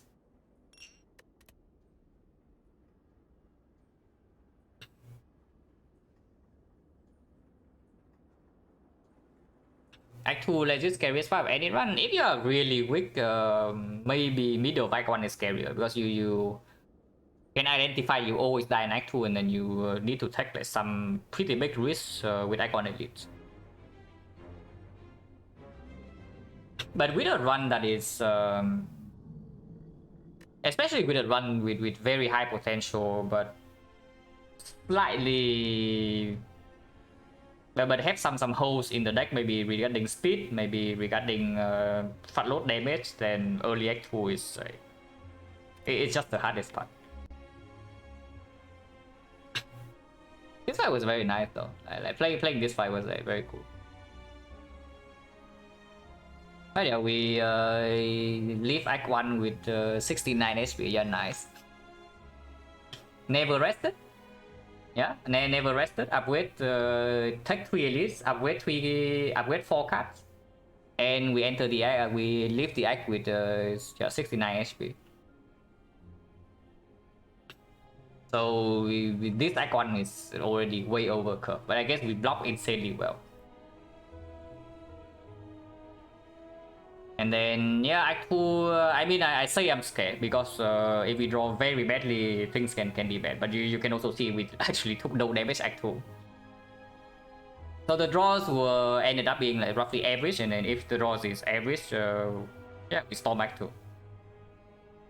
And then of course when we enter Act 3 is already completely safe because that's out of the dangerous operation range already. And again, we never take damage Act 3. If we take damage, it's intentional because it heal back everything anyway. And then again, Act 4, yeah, no damage, full heal. These are just it's super overcurve. Like Wood Relics, Wood deck, have a Pyramid and a billion other stuff. So honestly, yeah, not much to talk about.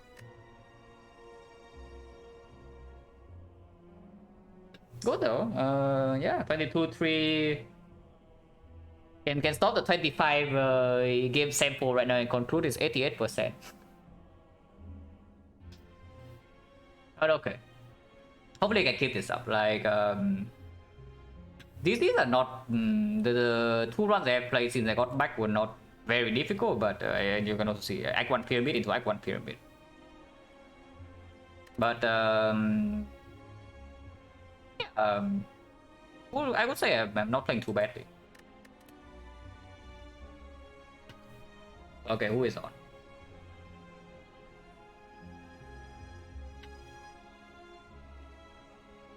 Coach is at the other heart. So it's the best time to go there. Wait, is he dead or what?